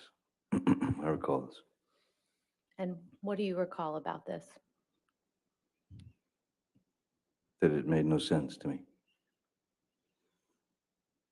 It- It just didn't make any sense to me, especially about, well, as long as you don't file, nobody will know. It just didn't, again, I'm not all that familiar with these types of things, but if, I mean, if it's two people in a relationship and the relationship is ending, in any case, the outcome is divorce. So I didn't understand these explanations of this can happen or it cannot happen, and I only did this because my lawyers said to, and it just didn't make any sense to me, and it looked like she was kind of grabbing at straws, trying to figure out what, in fact, to do. Mr. Depp, I'd like to just ask you about a couple statements Ms. Hurd makes in this text message. She first says, just confirm that the cover letter is completely private and has nothing to do with any public record. Do you see that? The first sentence in the text message? Yes, I do. Do you know what cover letter Ms. Hurd is referring to? No, I don't. And then she says, and only included the domestic violence / restraining order stuff because I called the lawyer when the cops were here and I didn't know what to do or why that happened and was scared. Do you see that? Yes. Do you know what Ms. Hurd is referring to when she said that? No. And then dropping down to the bottom, it says 2 lines up, I thought you filed. Do you see that? Yes. And do you have any understanding as to why Ms. Hurd thought you had already filed? No.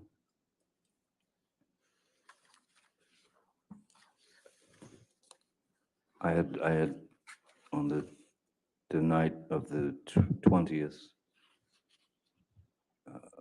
was when I told her on the phone that I was going to file.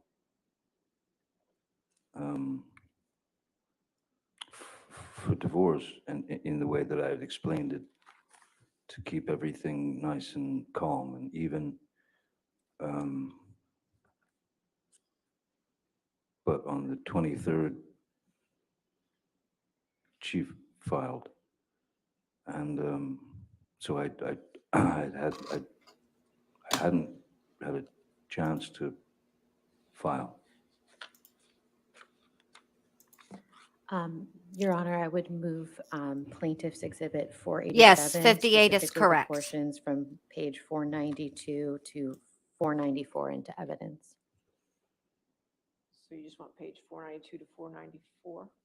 in Yes, Your evidence? Honor, it's a 700-page document, so I, Just page 4, well, are are you going to ever put more of 487 in, I guess is the question. I believe so, Your So Honor. this is 487A. Certainly, that would make sense. Okay, so 487A, page 492 to 494. Any objection to those 2 pages? No, Your Honor. All right, those 2 pages are in Is it evidence. just for clarity, is that two pages or 3 pages? Is it I- 492? 490, that would be 3 pages if that's Okay. correct. That's correct. Okay, 492 to 494, okay. And could that please be published to the jury? Oh.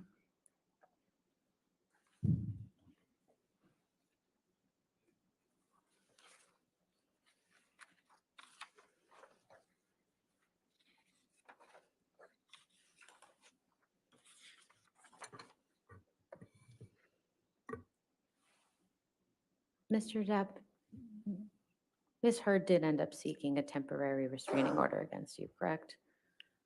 Yes, she did. And what, I believe you already said this, but could you just remind the jury, what date was that? The 27th of May. And where were you when you learned that Ms. Hurd had actually filed a temporary restraining order against you?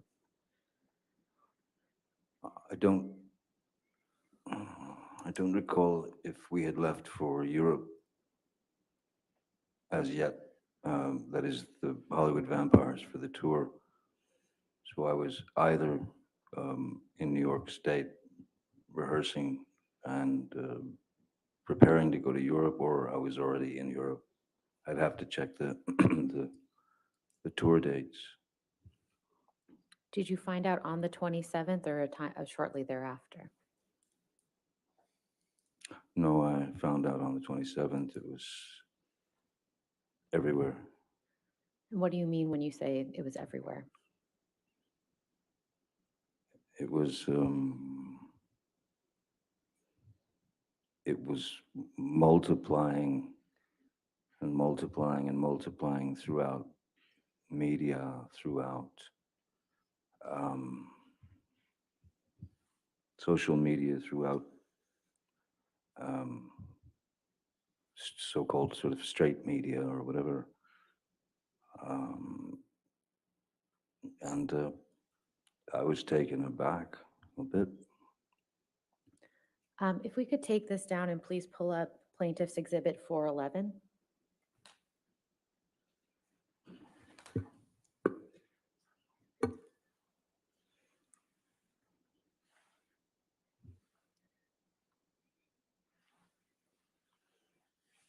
Mr. Depp, is this some of the media coverage that you were referring to? Many things of this nature, yes. Many. And do you recall actually seeing this specific article? I don't remember seeing this specific article, but there were already plenty, and certainly more than I was happy to go through. I think once you read one or two of them, the general idea is I mean, the point had been made clearly. Your Honor, I'd move Plaintiff's Exhibit 411 into evidence. Any objection? No, Your Honor. All right, 411 in evidence.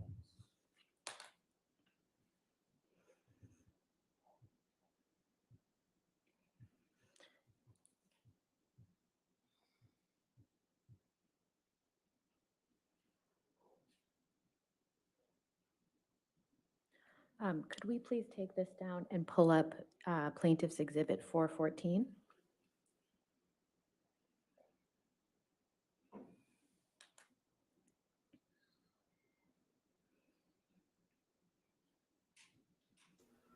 Thank you, Ellie. I appreciate that, babe. Mr. Depp, I can't look. Yes. Oh, let me do you see. recognize this article at all? I remember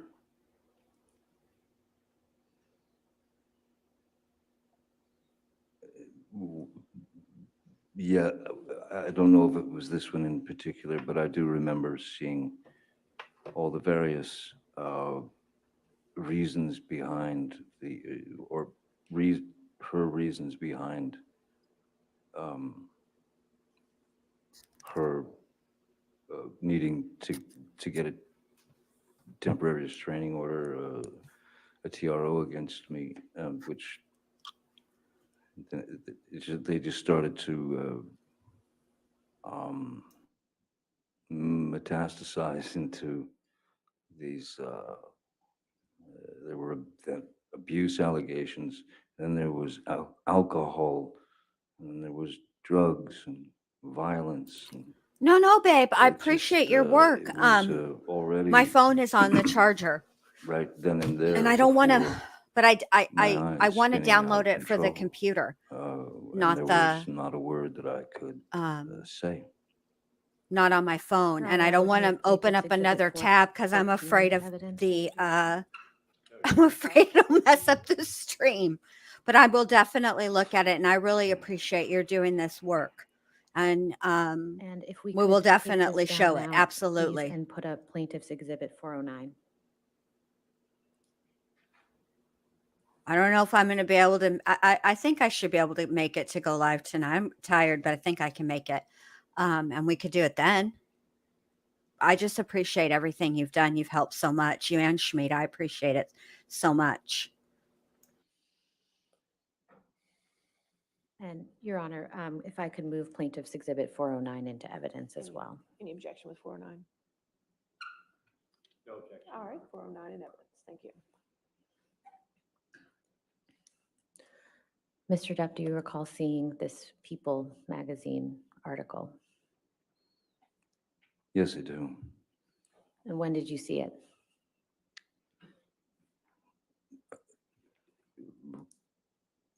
Right when it was released, right when it came out. Did you speak to anyone about this article?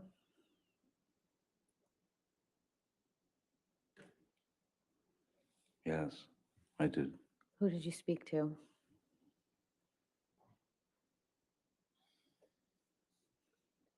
Mostly friends and my sister Christy, mostly friends. And certainly the band.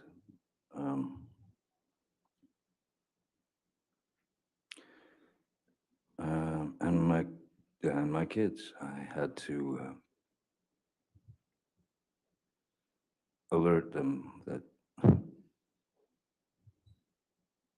there might be some ugly things coming out,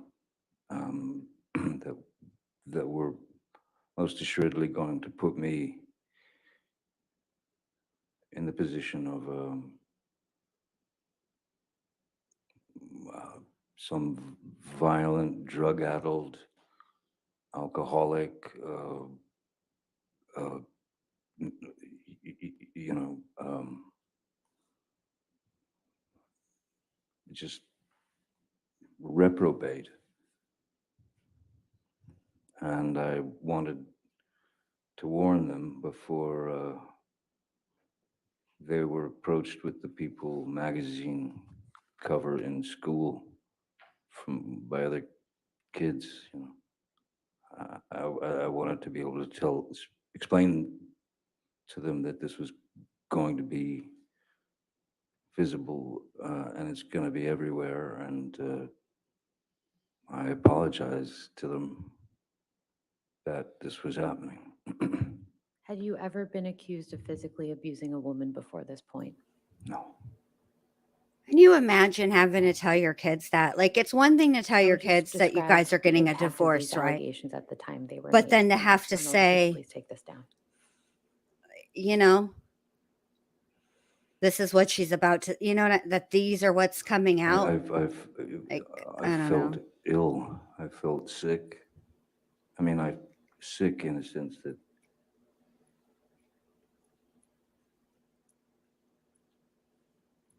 but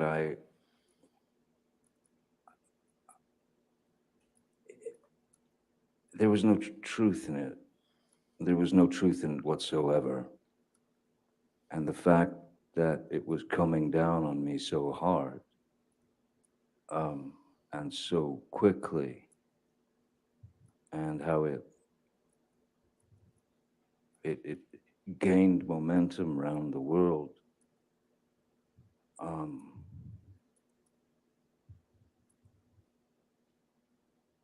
And then you notice people looking at you differently. And then you notice calls stop coming from agents and producers and that sort of thing. Oh, wow. This was before, in fact, the Me Too movement had come around. This was a while before that, so I couldn't have expected the Me Too movement to happen, but once that happened, then it just went into skyrocket mode. So you're showered with you're running between drops of lava. You're trying to run between raindrops. That's a good point, Heather. that kill you. An excellent And point. destroy you. So I was very confused. I was very hurt because, as I said before, when you're in a relationship and you do give your truth to intimate truths to that person that you're with, and then they start to use all that information and stretch it out into something that is completely shocking, because as I said, it just didn't happen. And so I felt like it was incredibly cruel and treachery. I felt it was treachery. It was I don't know if she wanted me to just be erased. You can or say it, Johnny. It was foul and drop fucked up. dead, or just let me stick around and allow her to ruin my life for a while, and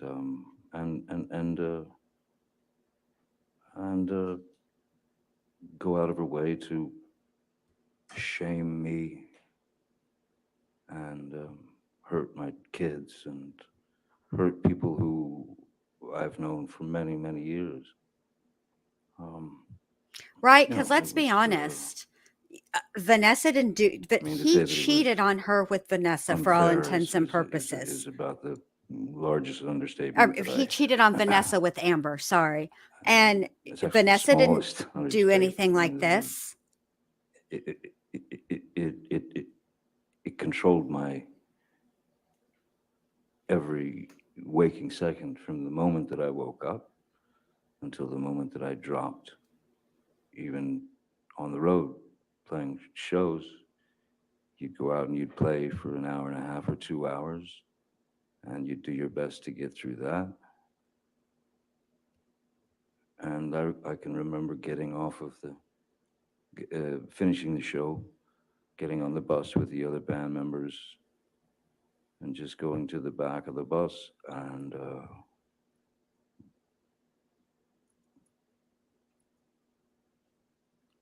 just you had to get it out. So I Oh, just thank sat you, back Mrs. O. I in the back of the bus appreciate that. and Thank you so much. cried and hit it. I appreciate that. So sweet. Mr. Depp, did you ever Thank did you ever you. discuss Ms. Hurd's domestic abuse allegations with any producers or directors in the movie industry? Only if they fell into the category of friends. For example, Tim Burton, who was one of my dearest friends, and we've known him since we made Edward Scissorhands together in 1990. We've been very, very, very close friends ever since then.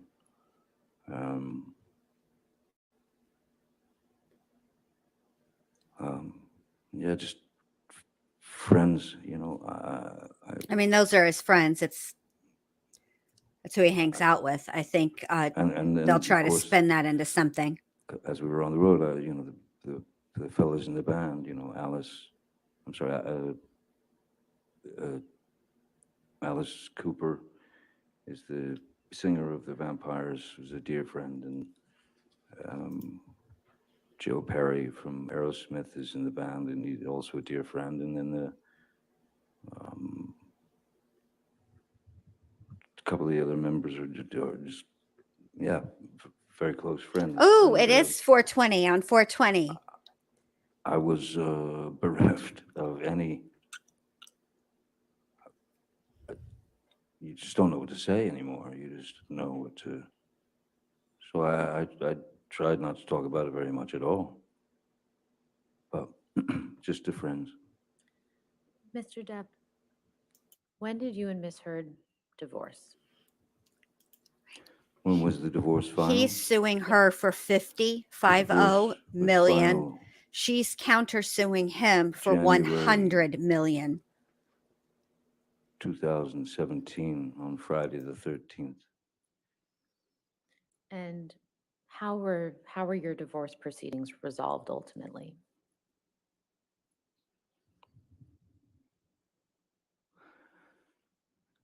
My team of lawyers, which included two of my entertainment lawyers, a divorce attorney, and two more attorneys that were on, Blair Burke and someone else. They I wanted to, for lack of a better word, I wanted to fight it.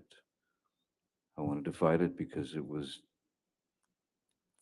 there, because there wasn't an ounce, not a grain, not a molecule of truth to it. So I wanted to fight it. They, Calls for hearsay, Your Honor. All right, He was speaking about what he wanted to do in the context of the divorce. I understand. He had finished doing I think the that. next one was gonna be they said, I don't know. So Okay, you can do your next question. sure, certainly. Did you pay Ms. Hurd any money in connection with your divorce? yes, And how much was that? her settlement, she wanted $7 million. I believe that was the settlement, wasn't it? Yes, Seven. I can't even get it out. And $7 was there a million. joint statement that you and Ms. Hurd Wow. released? Yes, that's where I was getting. The advice that I was given was to not to fight. Objection, Your Honor. Hearsay. All right, I'll sustain the objection. Next question. Jeez. Who wrote the joint statement? No idea. Lawyers. Did you approve the joint statement before it was issued? I'll put it this way, I wasn't given much of a choice. Could we please pull up Plaintiff's Exhibit 408?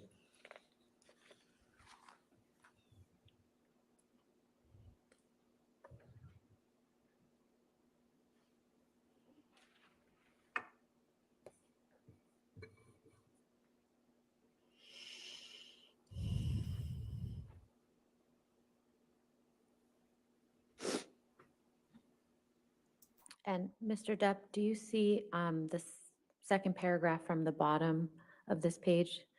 Is that the joint statement that you and Ms. Hurd released together? That's the joint statement that was released. Yes. And could you please read that joint statement for the jury?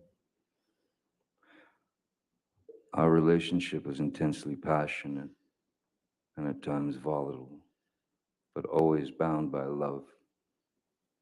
Neither party has made false accusations for financial gain. There was never any intent of physical or emotional harm. Amber wishes the best for Johnny in the future. Amber will be donating financial proceeds from the divorce to a charity.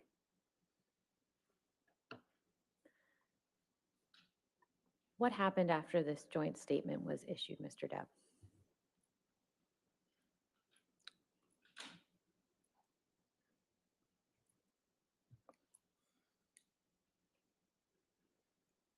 What happened after that? Um, I,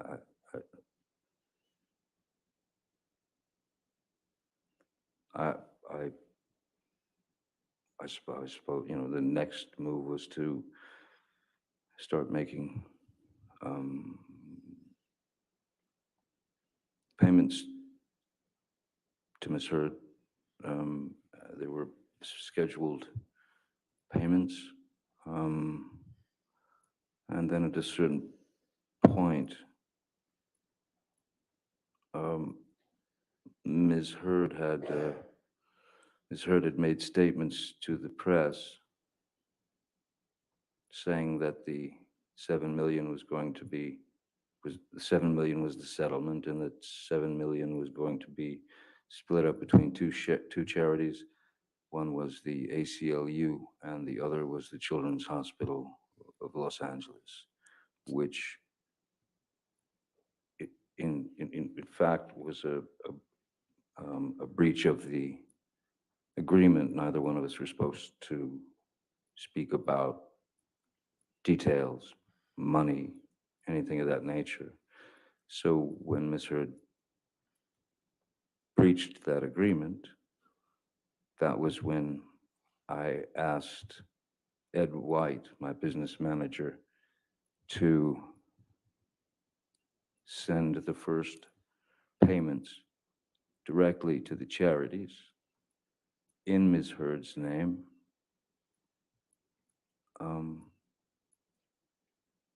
And after I did that, Ms. Hurd, Ms. Hurd was very, very angry that I had made those first payments, and she went into a kind of a tirade about how I should be charged double the 7. I should be charged 14 million, so that because she thought that I was looking for a tax break. Mr. Depp, between the time that the joint statement was released and the time that the op-ed came out, how many movies did you work on in that time period, if you can recall?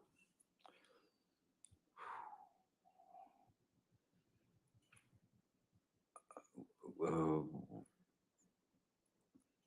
when did the joint statement come out? Was it, I'm sorry. Could we scroll up, please?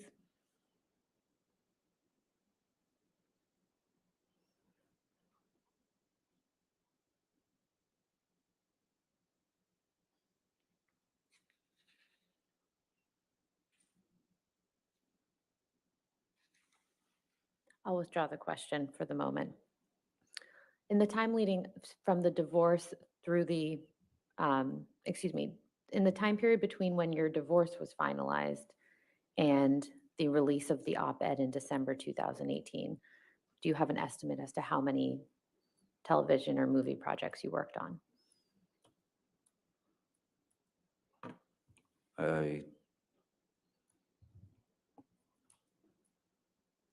I don't exactly. I don't exactly. I believe there was another, maybe a smaller tour with the vampires. And I can't, I don't remember, it's hard to remember I've done too many movies. That's okay. Sorry. Your Honor, I apologize. Can we please move into evidence exhibit 408? All right, any objection to 408? Yes, Your Honor, I think we don't have any objection to the joint statement that was read, but the Okay. rest of the article contains hearsay statements. All right. We can redact that in Okay, and put it So in you owe me a tomorrow. redacted 408 with just the statement then? Is that what you're talking about? Just that second to last. Okay. All right. That statement will be in evidence once we get it redacted. All right, thank you. Mhm. If we could please pull up Plaintiff's Exhibit 1.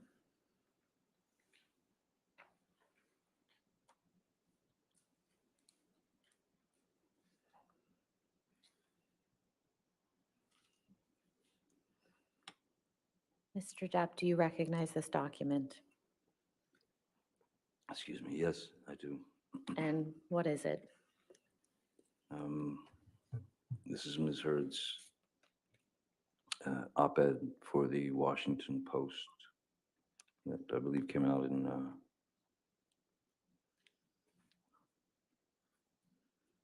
December of 18.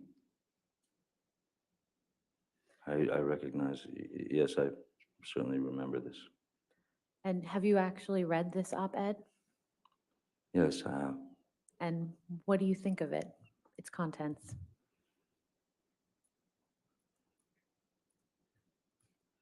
Well, it was a hell of a start, I'd say, in terms of the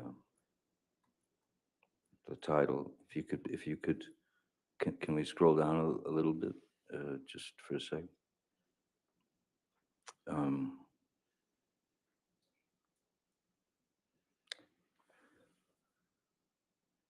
Because because I'd like to make a point. Reading it and reading the words that she had written about what was obviously it was obviously referring to our relationship. It was obviously referring to me 2 years ago. It all matched up, and so it was clearly about me. And then I read the rest of the article where she talks about, if you could go down, scroll down just a little bit.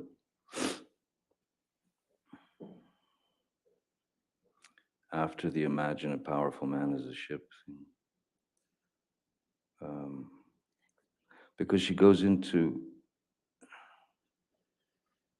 she talks about, in this section of the piece, she talks about the plight of women, not just in Hollywood, but in general in the world. And there were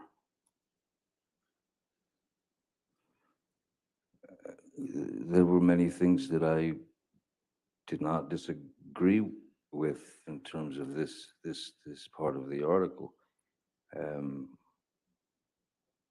I understand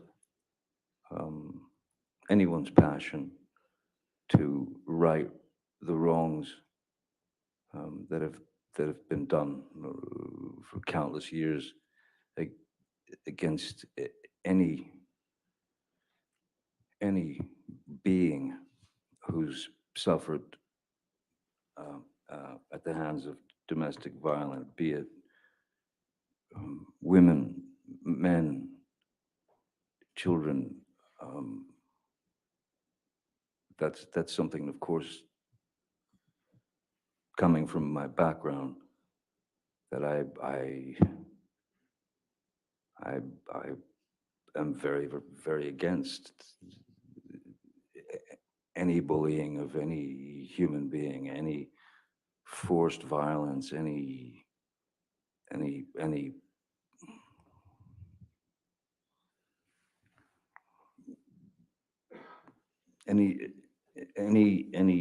injustice committed against any human being. So all this part of the article was strangely, I understood very well, and I can applaud some of this. I can absolutely say that I believe that it was very well um, done with regard to violence against women or violence against anyone. Um, it just seemed kind of the a strange s- other side, like a it's like a two-headed coin. Mr. Depp, did you experience any consequences after the release of the op-ed?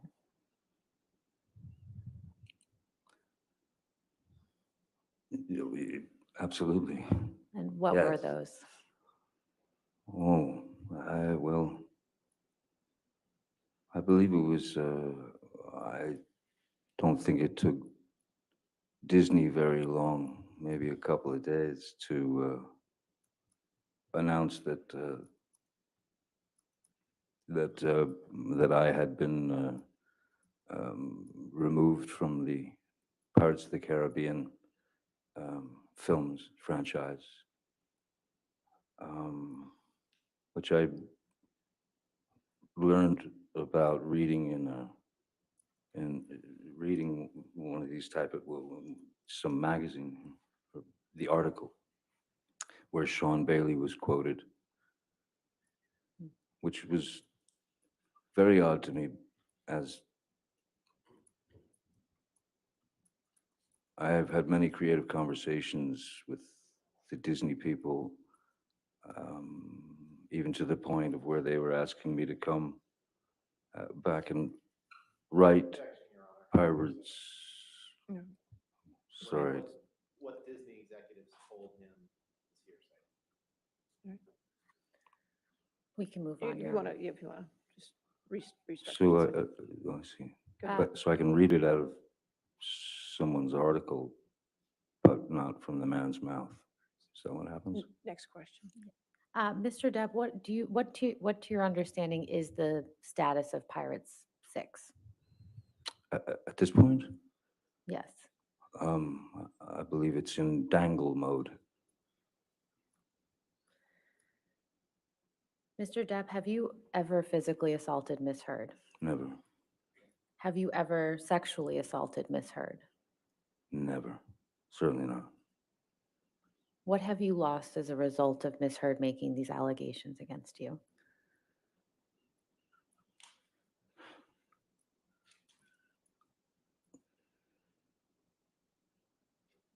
Nothing less than everything. Nothing less than everything. Because when the allegations were made, when the allegations were rapidly circling the globe, telling people that I was a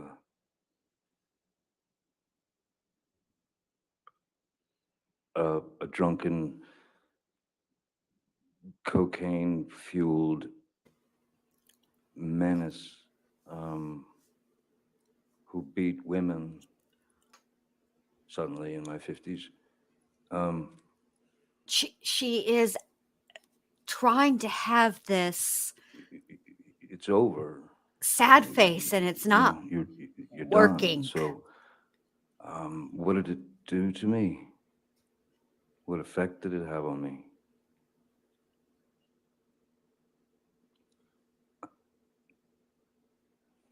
I'll put it to you this way.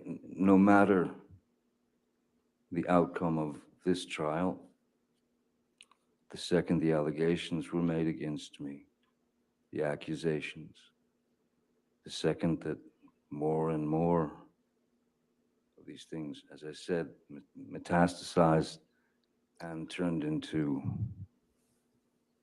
fodder for the media. Once that happens, or once that happened, I lost then. That is to say, I lost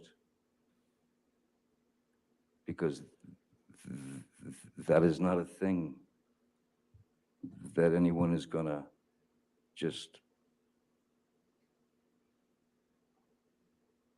put on your back for a short period of time. I will live with that for the rest of my life because of the allegations and because it was such a high-profile case. Yes, So Allie. I lost then, Mm-hmm. no matter the outcome of this trial. I'll carry that for the rest of my days. You never And, get clear of accusations like that, ever. It never had to be that way. It never had to happen.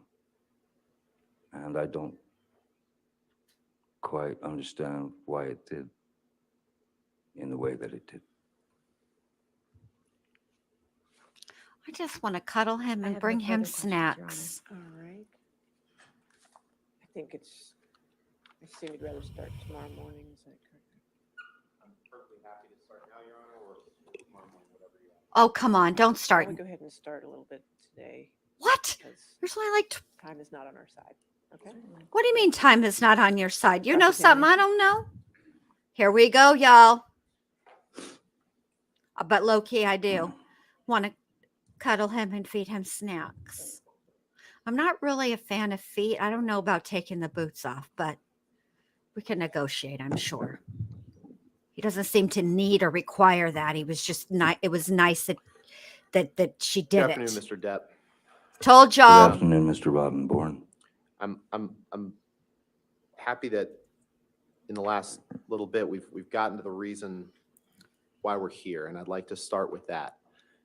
If you could please pull up Plaintiff's Exhibit 2, Michelle.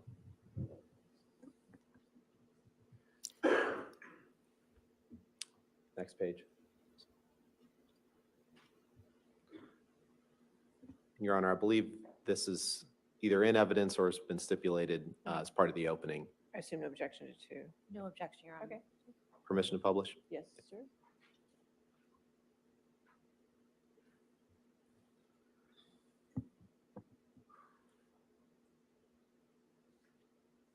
This article, this opinion piece in the middle of the page there, Mr. Depp, this is the opinion piece that Amber Hurd wrote in the Washington Post that was published on December 18th, 2018. Objection. Is there a question in there? Oh, okay. Doesn't that say December 19th on it? You- At the top of the page, doesn't that say December 19th, 2018? Go ahead and I blow believe that up, that the Michelle. 2018 was the online, is it not? Okay, so December 18th, December 19th, this piece in the middle of the page is the opinion piece Ms. Hurd wrote, right? Yeah. It- Could you make it a little bigger? My eyes are getting smaller. And this is what you're suing her over. Correct? I'm suing her over defamation and the various falsities that she used to bring my life to an end.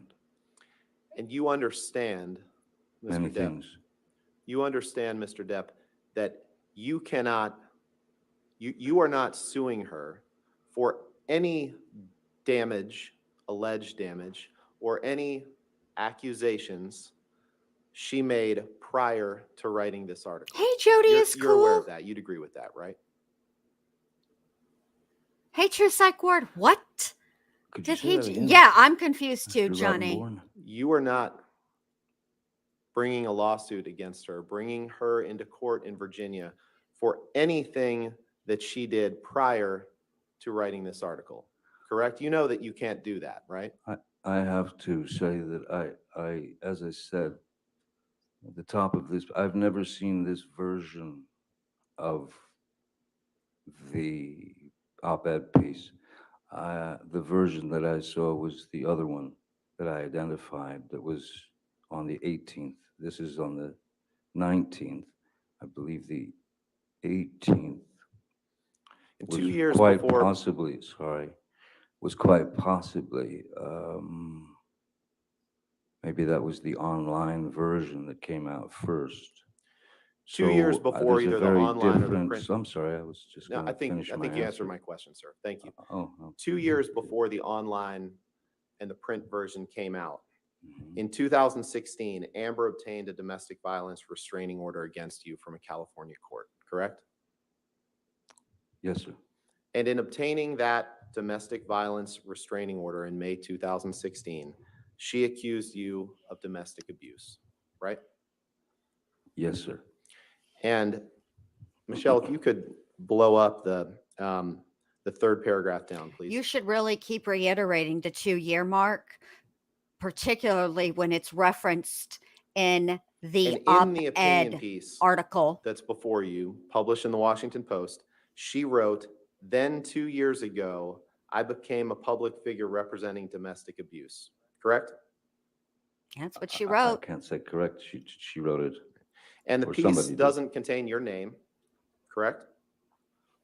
No, it does not, no. And other than mentioning the fact of abuse accusations that were made 2 years prior to the publication of this article, the opinion piece doesn't contain any details of your time together, correct? Oh, I think that her, I think it's very easy to write a piece and put the finger on someone without saying their name. There are sneaky ways of writing things. And as I've seen also what the ACLU and their team had to say, they clearly described to Ms. Hurd that, I'll move to strike this as hearsay, Your Honor. All right, I'll do Oh. that. Next, And I appreciate, sorry, it's evidence. next, no, Sorry. next question, okay? thank you, Your Honor. Mr. Depp, I appreciate you've gotten a lot of chance to talk, and I'm trying to be respectful of the court's time and the jury's time. So I'm going to ask you that question again, because I think it's a pretty simple yes or no question, which is, You'd like Other- it to be, sir. other- nothing No, simple Johnny, as- no, no, no, other no, than no, no, no, mentioning the no. fact of abuse accusations made 2 years prior, this opinion piece does not contain any details of your time together. Yes or no? It contains fragments. This piece here, I don't know, is this word for word with the other piece? And the article discusses proposed legislation that which you just talked about, correct? You'd agree with that, right? Yes, yes. And it discusses Amber's experiences after she had separated from you. You'd agree with that, right? 2 years ago, I became the public face for domestic violence. When 2 years ago, 2018, 2016. It seemed to me that the puzzle was going to work no matter your angle, sir. So I'll take that response as a no, that this piece does not discuss, that this piece does not discuss anything prior to Ms. Hurd separating from you, and it only discusses her experiences, her biographical experiences after she separated from you. it talks I about can't 2 say years that. ago. Now, you're claiming that due to Amber's allegations of abuse, you can't be in Pilot 6, correct? I'm saying that after everything had basically hit its media targets and the hit pieces kept coming, it would be, I mean, I would be a real simpleton to not think that there was an effect on my career based on Ms. Hurd's words, whether they mention my name or not. You became aware prior to the publication of this op-ed that you were likely out for Pirate 6, that Disney was considering dropping or dramatically shrinking your role, correct? No. Can you pull up Defense Exhibit 113, please? You can pull up. Let's see what Defense Exhibit 113 is, please. Also, Johnny, call Dr. Kipper. I need some Xanny stat. This fool has me pressed already. Are you changing on me? Yeah, I'm sorry, Your Honor, but it's the next one, so it's. Okay, 114? All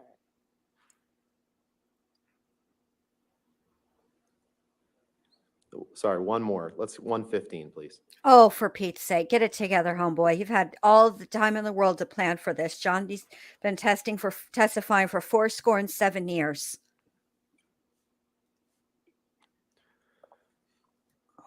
25th of October, 2018. Higher than a rum.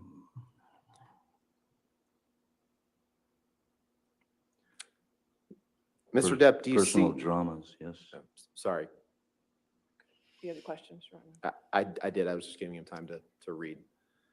Do you see the date of this article beneath those bullet points is October 25th, 2018? Do you see that? Yes. Oh, thank you, Heather. And Whatever. Do you see that the headline, Hide the Rum, Johnny Depp is out Objection, Your as Honor. Jack This is Sparrow hearsay. in Disney's Pirates of the Caribbean? Yes, Objection, hearsay. hearsay objection. I was asking if he became aware.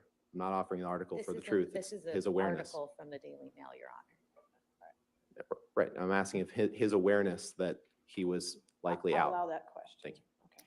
Okay. So, Mr. Depp, Yes, sir. were you aware that as of October 25th, 2018, about 2 months before this op-ed was published, that it was being reported, as it is in this article, that Johnny Depp is out as Jack Sparrow in Disney's Pirates of the Caribbean film franchise as actor battles financial issues and personal dramas? Were you aware of that? I wasn't aware of that, but it doesn't surprise me given that 2 years had gone by of just constant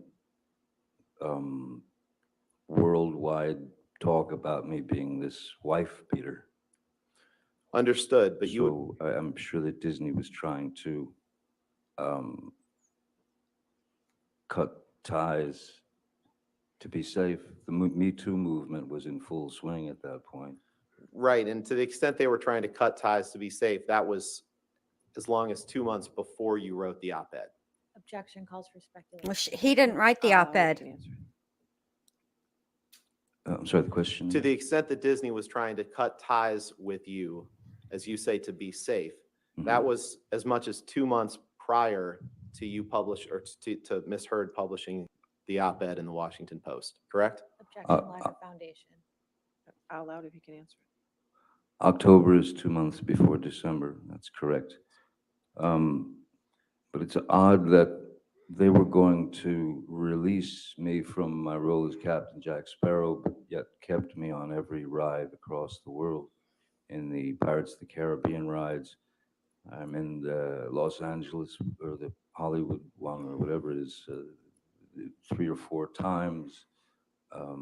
Shanghai, I mean, all over the world. So they didn't remove my character from the rides. They didn't stop selling merchandise of Captain Jack Sparrow. They didn't stop selling dolls of Captain Jack Sparrow. They didn't stop selling anything. They just didn't want there to be something trailing behind me that they'd find.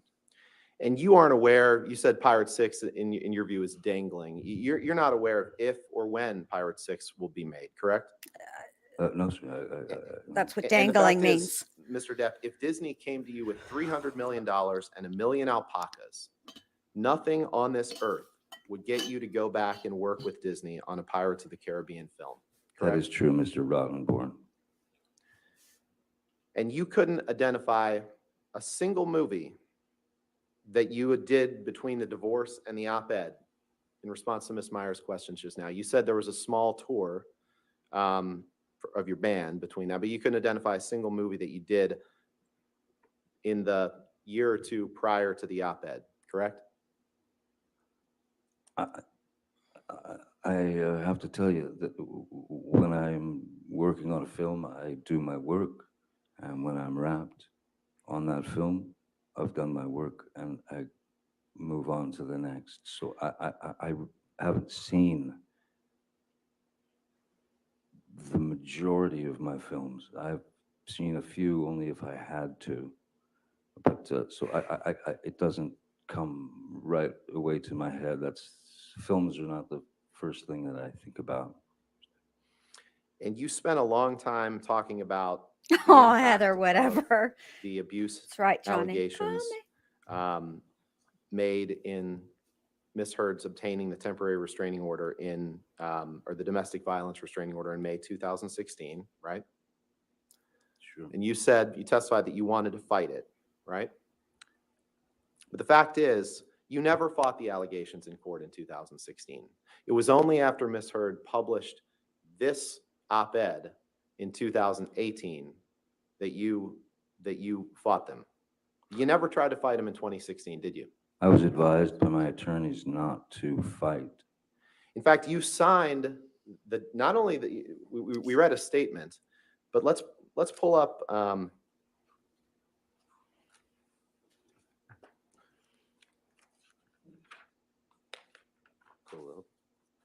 Let's glad pull I'm not up, in that courtroom because I'd be like, pull up what? DX 1458, please.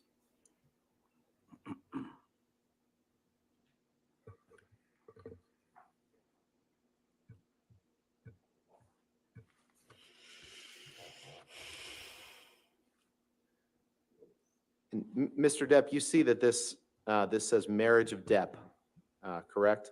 I see that. It's a legal document. Can you scroll to the signature page, Michelle, please? This was a document that you signed as part of your divorce proceedings, correct? That's my signature indeed, yes. Okay. Your Honor, move for admission of this document. Any objection to that document? No objection, Your Honor. All right, 1458 in evidence. May we publish, please? Yes, sir. I couldn't do it, Allie. I'm telling you right now. I mean, Mr. I Depp, that is could. your it'd be signature on the difficult. right, correct?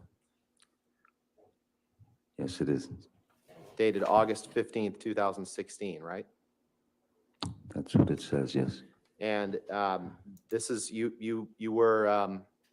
is a document you signed, right? For the third time, that is my signature, yes. Can you Sir. go to paragraph 27, please?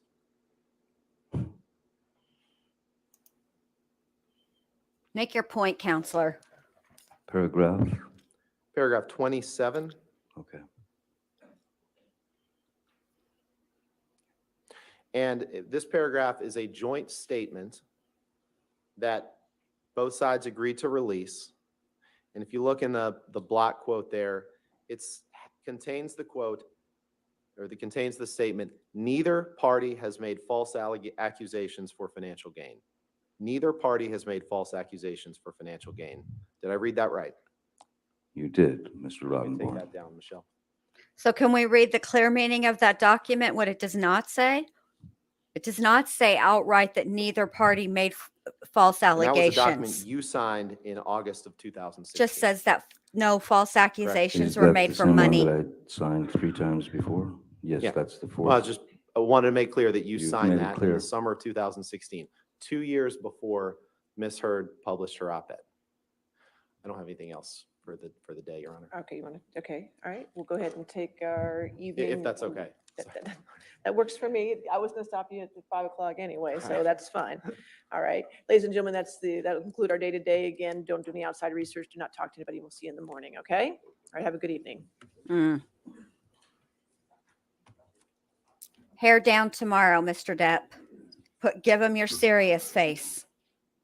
This joker needs to know you're not playing around. All right, peace out, you guys. Let me take it off of here. Hold on.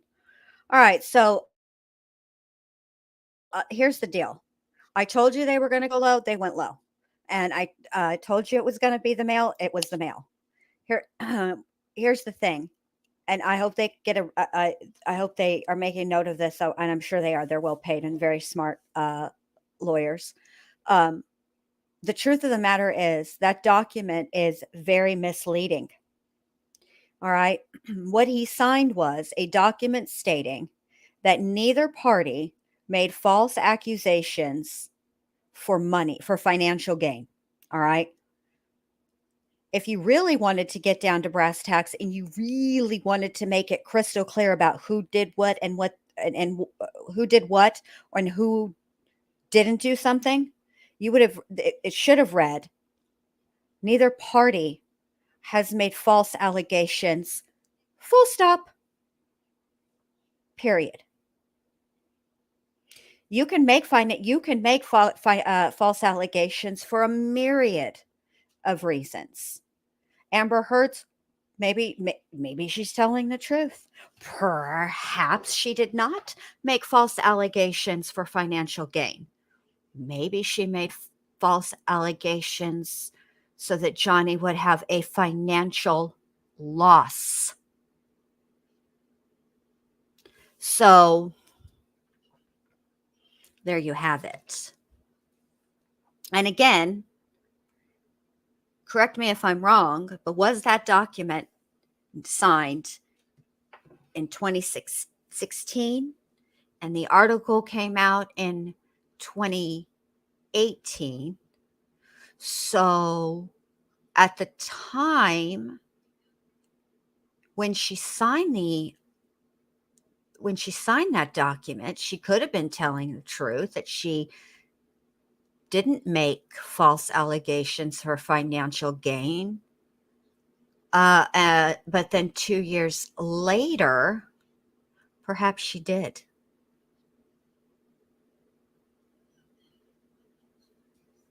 Because that's different time. So what she signed and said she didn't do in 2016, well, it wasn't 2016 when the op-ed came out. It was 2018 as the attorney continued to point out. And by the way, Mr. Attorney, I don't have your I'm going to be Matlock here. I don't have your fancy law degree, and I'm not smarter than you are. I don't have as much education as you do, but I'm very intelligent and I have common sense. And I don't think it's a good idea to constantly and consistently refer to the time period as 2 years, particularly when 2 years is written in the article. And it's written in such a way that up until 2 years ago, or however it's phrased, one could extrapolate from that sentence that 2 years ago, which would be 2016, which is when she filed for the domestic violence restraining order. I mean, hello. Boom.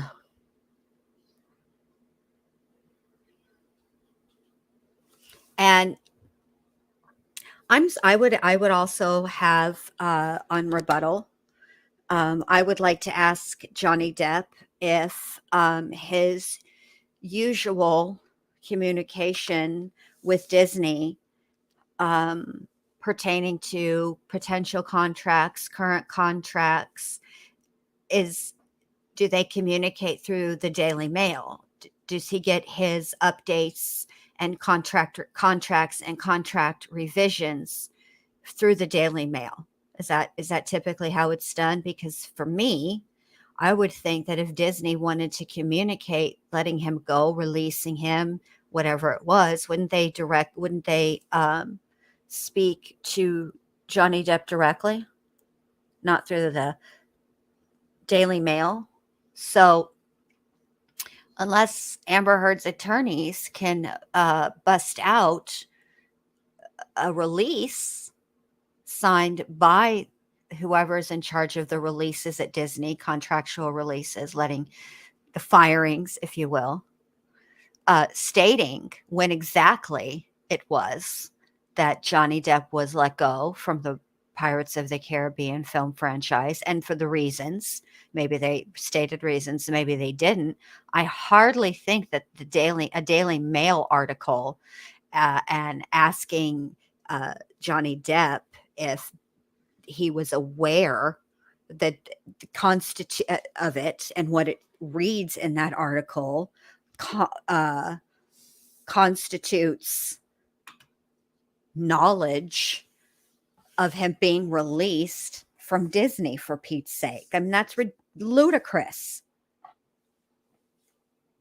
Like, okay, Dr. B and I have a partnership, right? It's not on paper, but let's pretend that it was.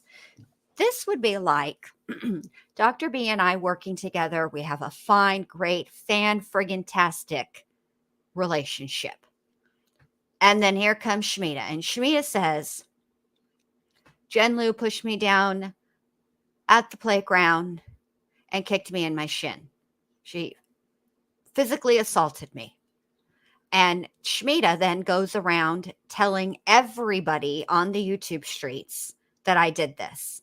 So Dr. B says to herself, I cannot be affiliated with this type of playground pusher downer and shin kicker. I've got to let her go. I know. I'll go to a different YouTube channel. Criminality. I'll tell Criminality that I'm thinking, due to Jen Lou's recent fuckery of pushing people down, pushing Shmita down on the playground, I am thinking of letting her go from her contract over here at the ward. And that being sufficient evidence. Oh, okay. So so Criminality is reporting that I'm being let go out of my contract. It must be so. I've not heard anything from the person who the contract is actually with. I'm going to rely on Criminality. See? No sense. There can't be a way. There's no way for us to help. They're smart. They're listening to this. And let me just say this. Not that they're not listening to me. They're listening to the testimony, and they're watching the evidence that they're presenting the same way. That's what Amber Hurd is over there scribbling maniacally on her legal pads while making a big production of Turning the Pages, right? This is all her, and her lawyer is also taking things down as well. The lawyer sitting next to her, they're all her lawyers. So yeah, I wish I could help him, man. Even if it was just snacks, I would like to help him with just snacks. I love snacks. It's just you know, I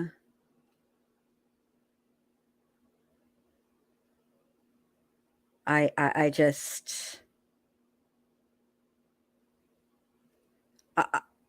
I just don't I do not. I think what they did, honestly, that can't be their legitimate argument. It just makes no rational sense to me. So I'm wondering if this was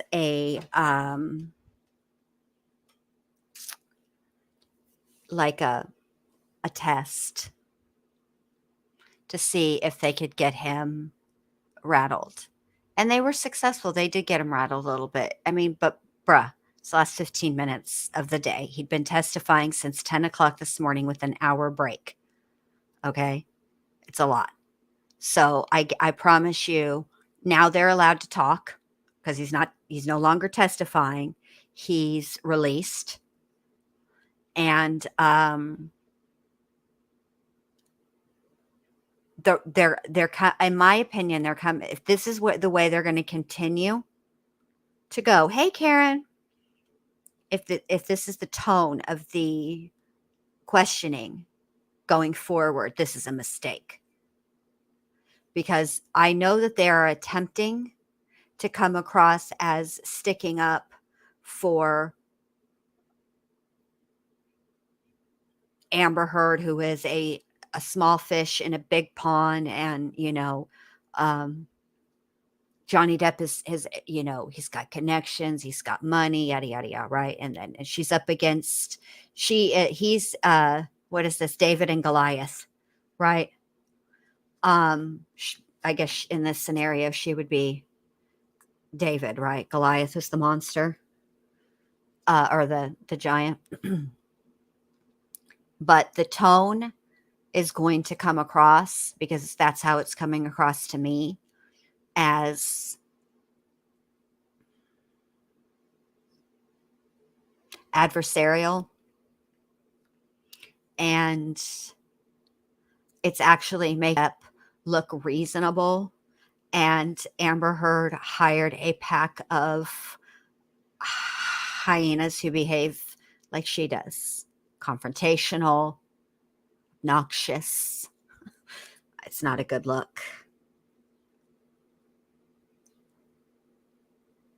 Yeah, and I understand what they're yeah, and that is exactly what they're trying. That's what they've been arguing this whole time. However, my issue with that is what they introduced as proof and asked Johnny Depp about it. And the thing that they introduced as proof is an article from the Daily Mail. And the truth of the matter is that celebrities are aware of articles like that all the time.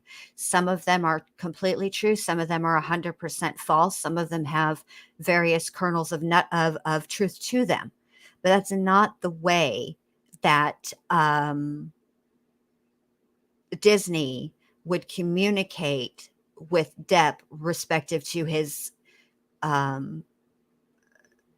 contract or you know, any films moving forward. You know what I'm saying? You know, I doubt that, you know, he would. It's different.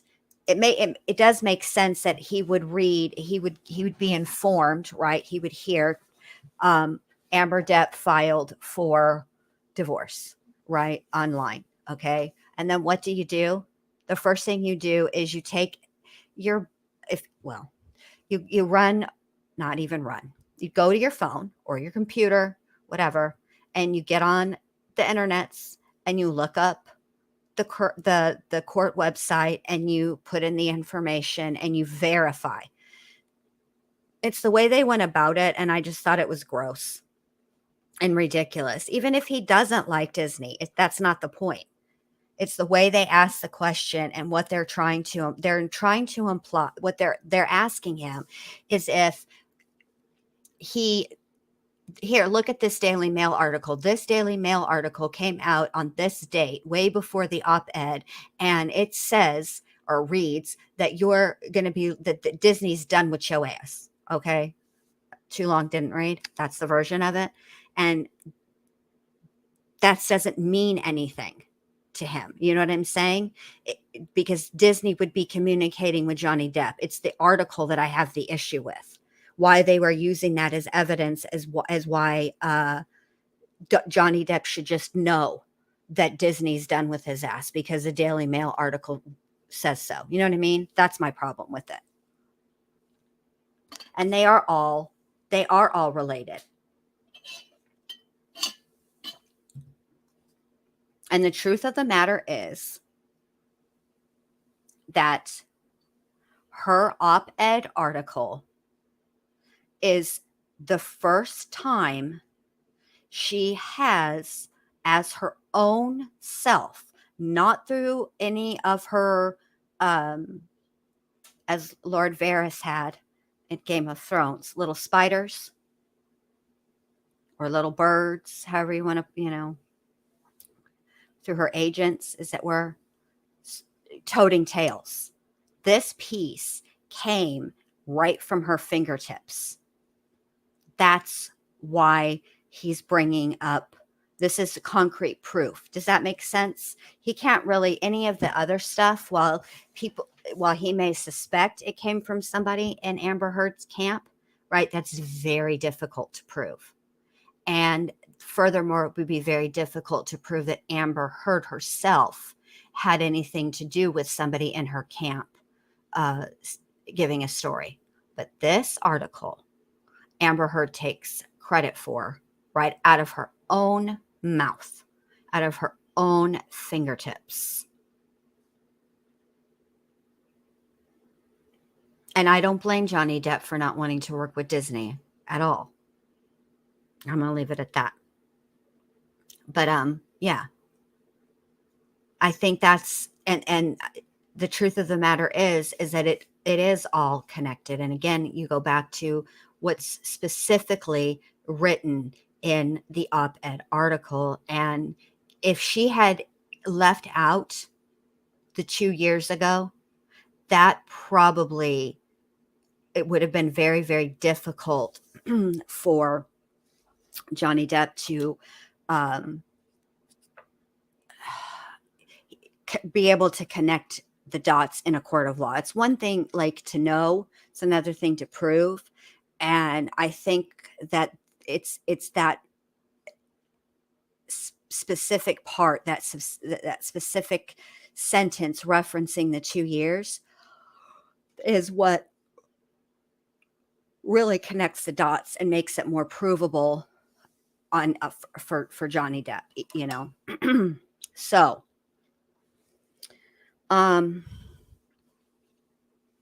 yeah. Wolf, you liked my little playground analogy? I have to use analogies like that because thank you. Thank you so much. Just so you know, I have never pushed Shamita down at the playground, nor have I ever kicked her in the shins. I am not a pusher downer or a shin kicker. And Dr. B and I are very much still a team and still in love. Okay. There's no beef on the ward between us gals, you know, but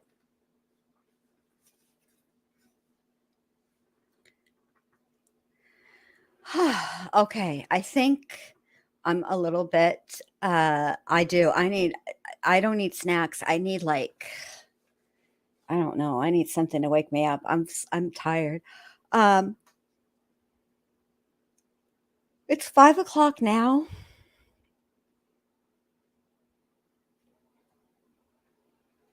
Thank you, Vincent. That's so much more eloquent than I could say. Correct. Vincent's missing ear is 100% correct. And exactly. She didn't have to use his name. It was the reference to 2 years. That is when that's when the dots connected. Had she left that sentence out, it would have been much more difficult for him to be able to connect the dots in a court of law. It's that sentence for me anyway. But anyway, I think what I'm going to do is end this just for now. And I'm going to try to come back at 9 and do like a quickie, maybe like an hour. But if not, let's see, tomorrow is Thursday. At some point I will do a lot. I definitely will go live and recap all of the things from Johnny Depp's testimony this week. Because I kind of want, there's part of me that wants to do it tonight, but then there's also part of me that would rather do it like in one fell swoop where we can go over his direct testimony and then his cross-examination and, you know, have a summary and then, you know, have a discussion about it. I think that would be easier rather than trying to remember all of the things, you know? And So if I don't go live tonight, it'll definitely be Friday, because by then I'll have all the things together. You know what I'm saying? But I want to thank everybody for coming today. It was great having you guys in chat. So much fun, such a great conversation that we had. Thank you to and welcome to the new members. I appreciate you joining membership. Thank you for the super chats. You guys are just, I couldn't ask for any more support or better people. Really, I couldn't. You guys are all great. And I'm so humbled by the time that you guys spend in here with me and how supportive you are. I just, it's humbling, and I'm very grateful for it. But we will, if I don't go live tonight, I will 100% be live tomorrow, because I'm already pressed and stressed about this cross exam.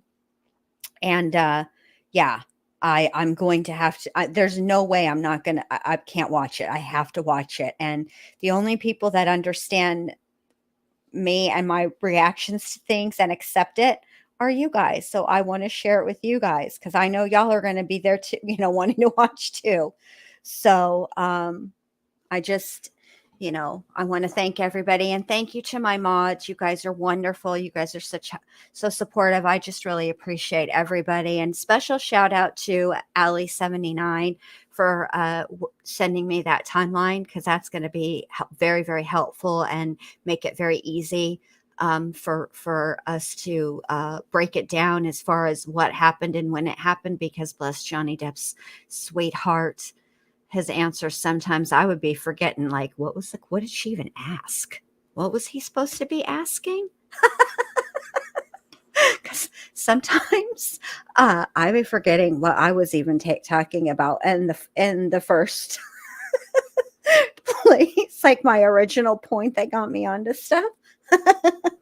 So anyway, you guys, I'm going to end it for now. Thank you, everybody, and I will either see you later tonight, or I will see you in la mañana. You guys take care until I see you again.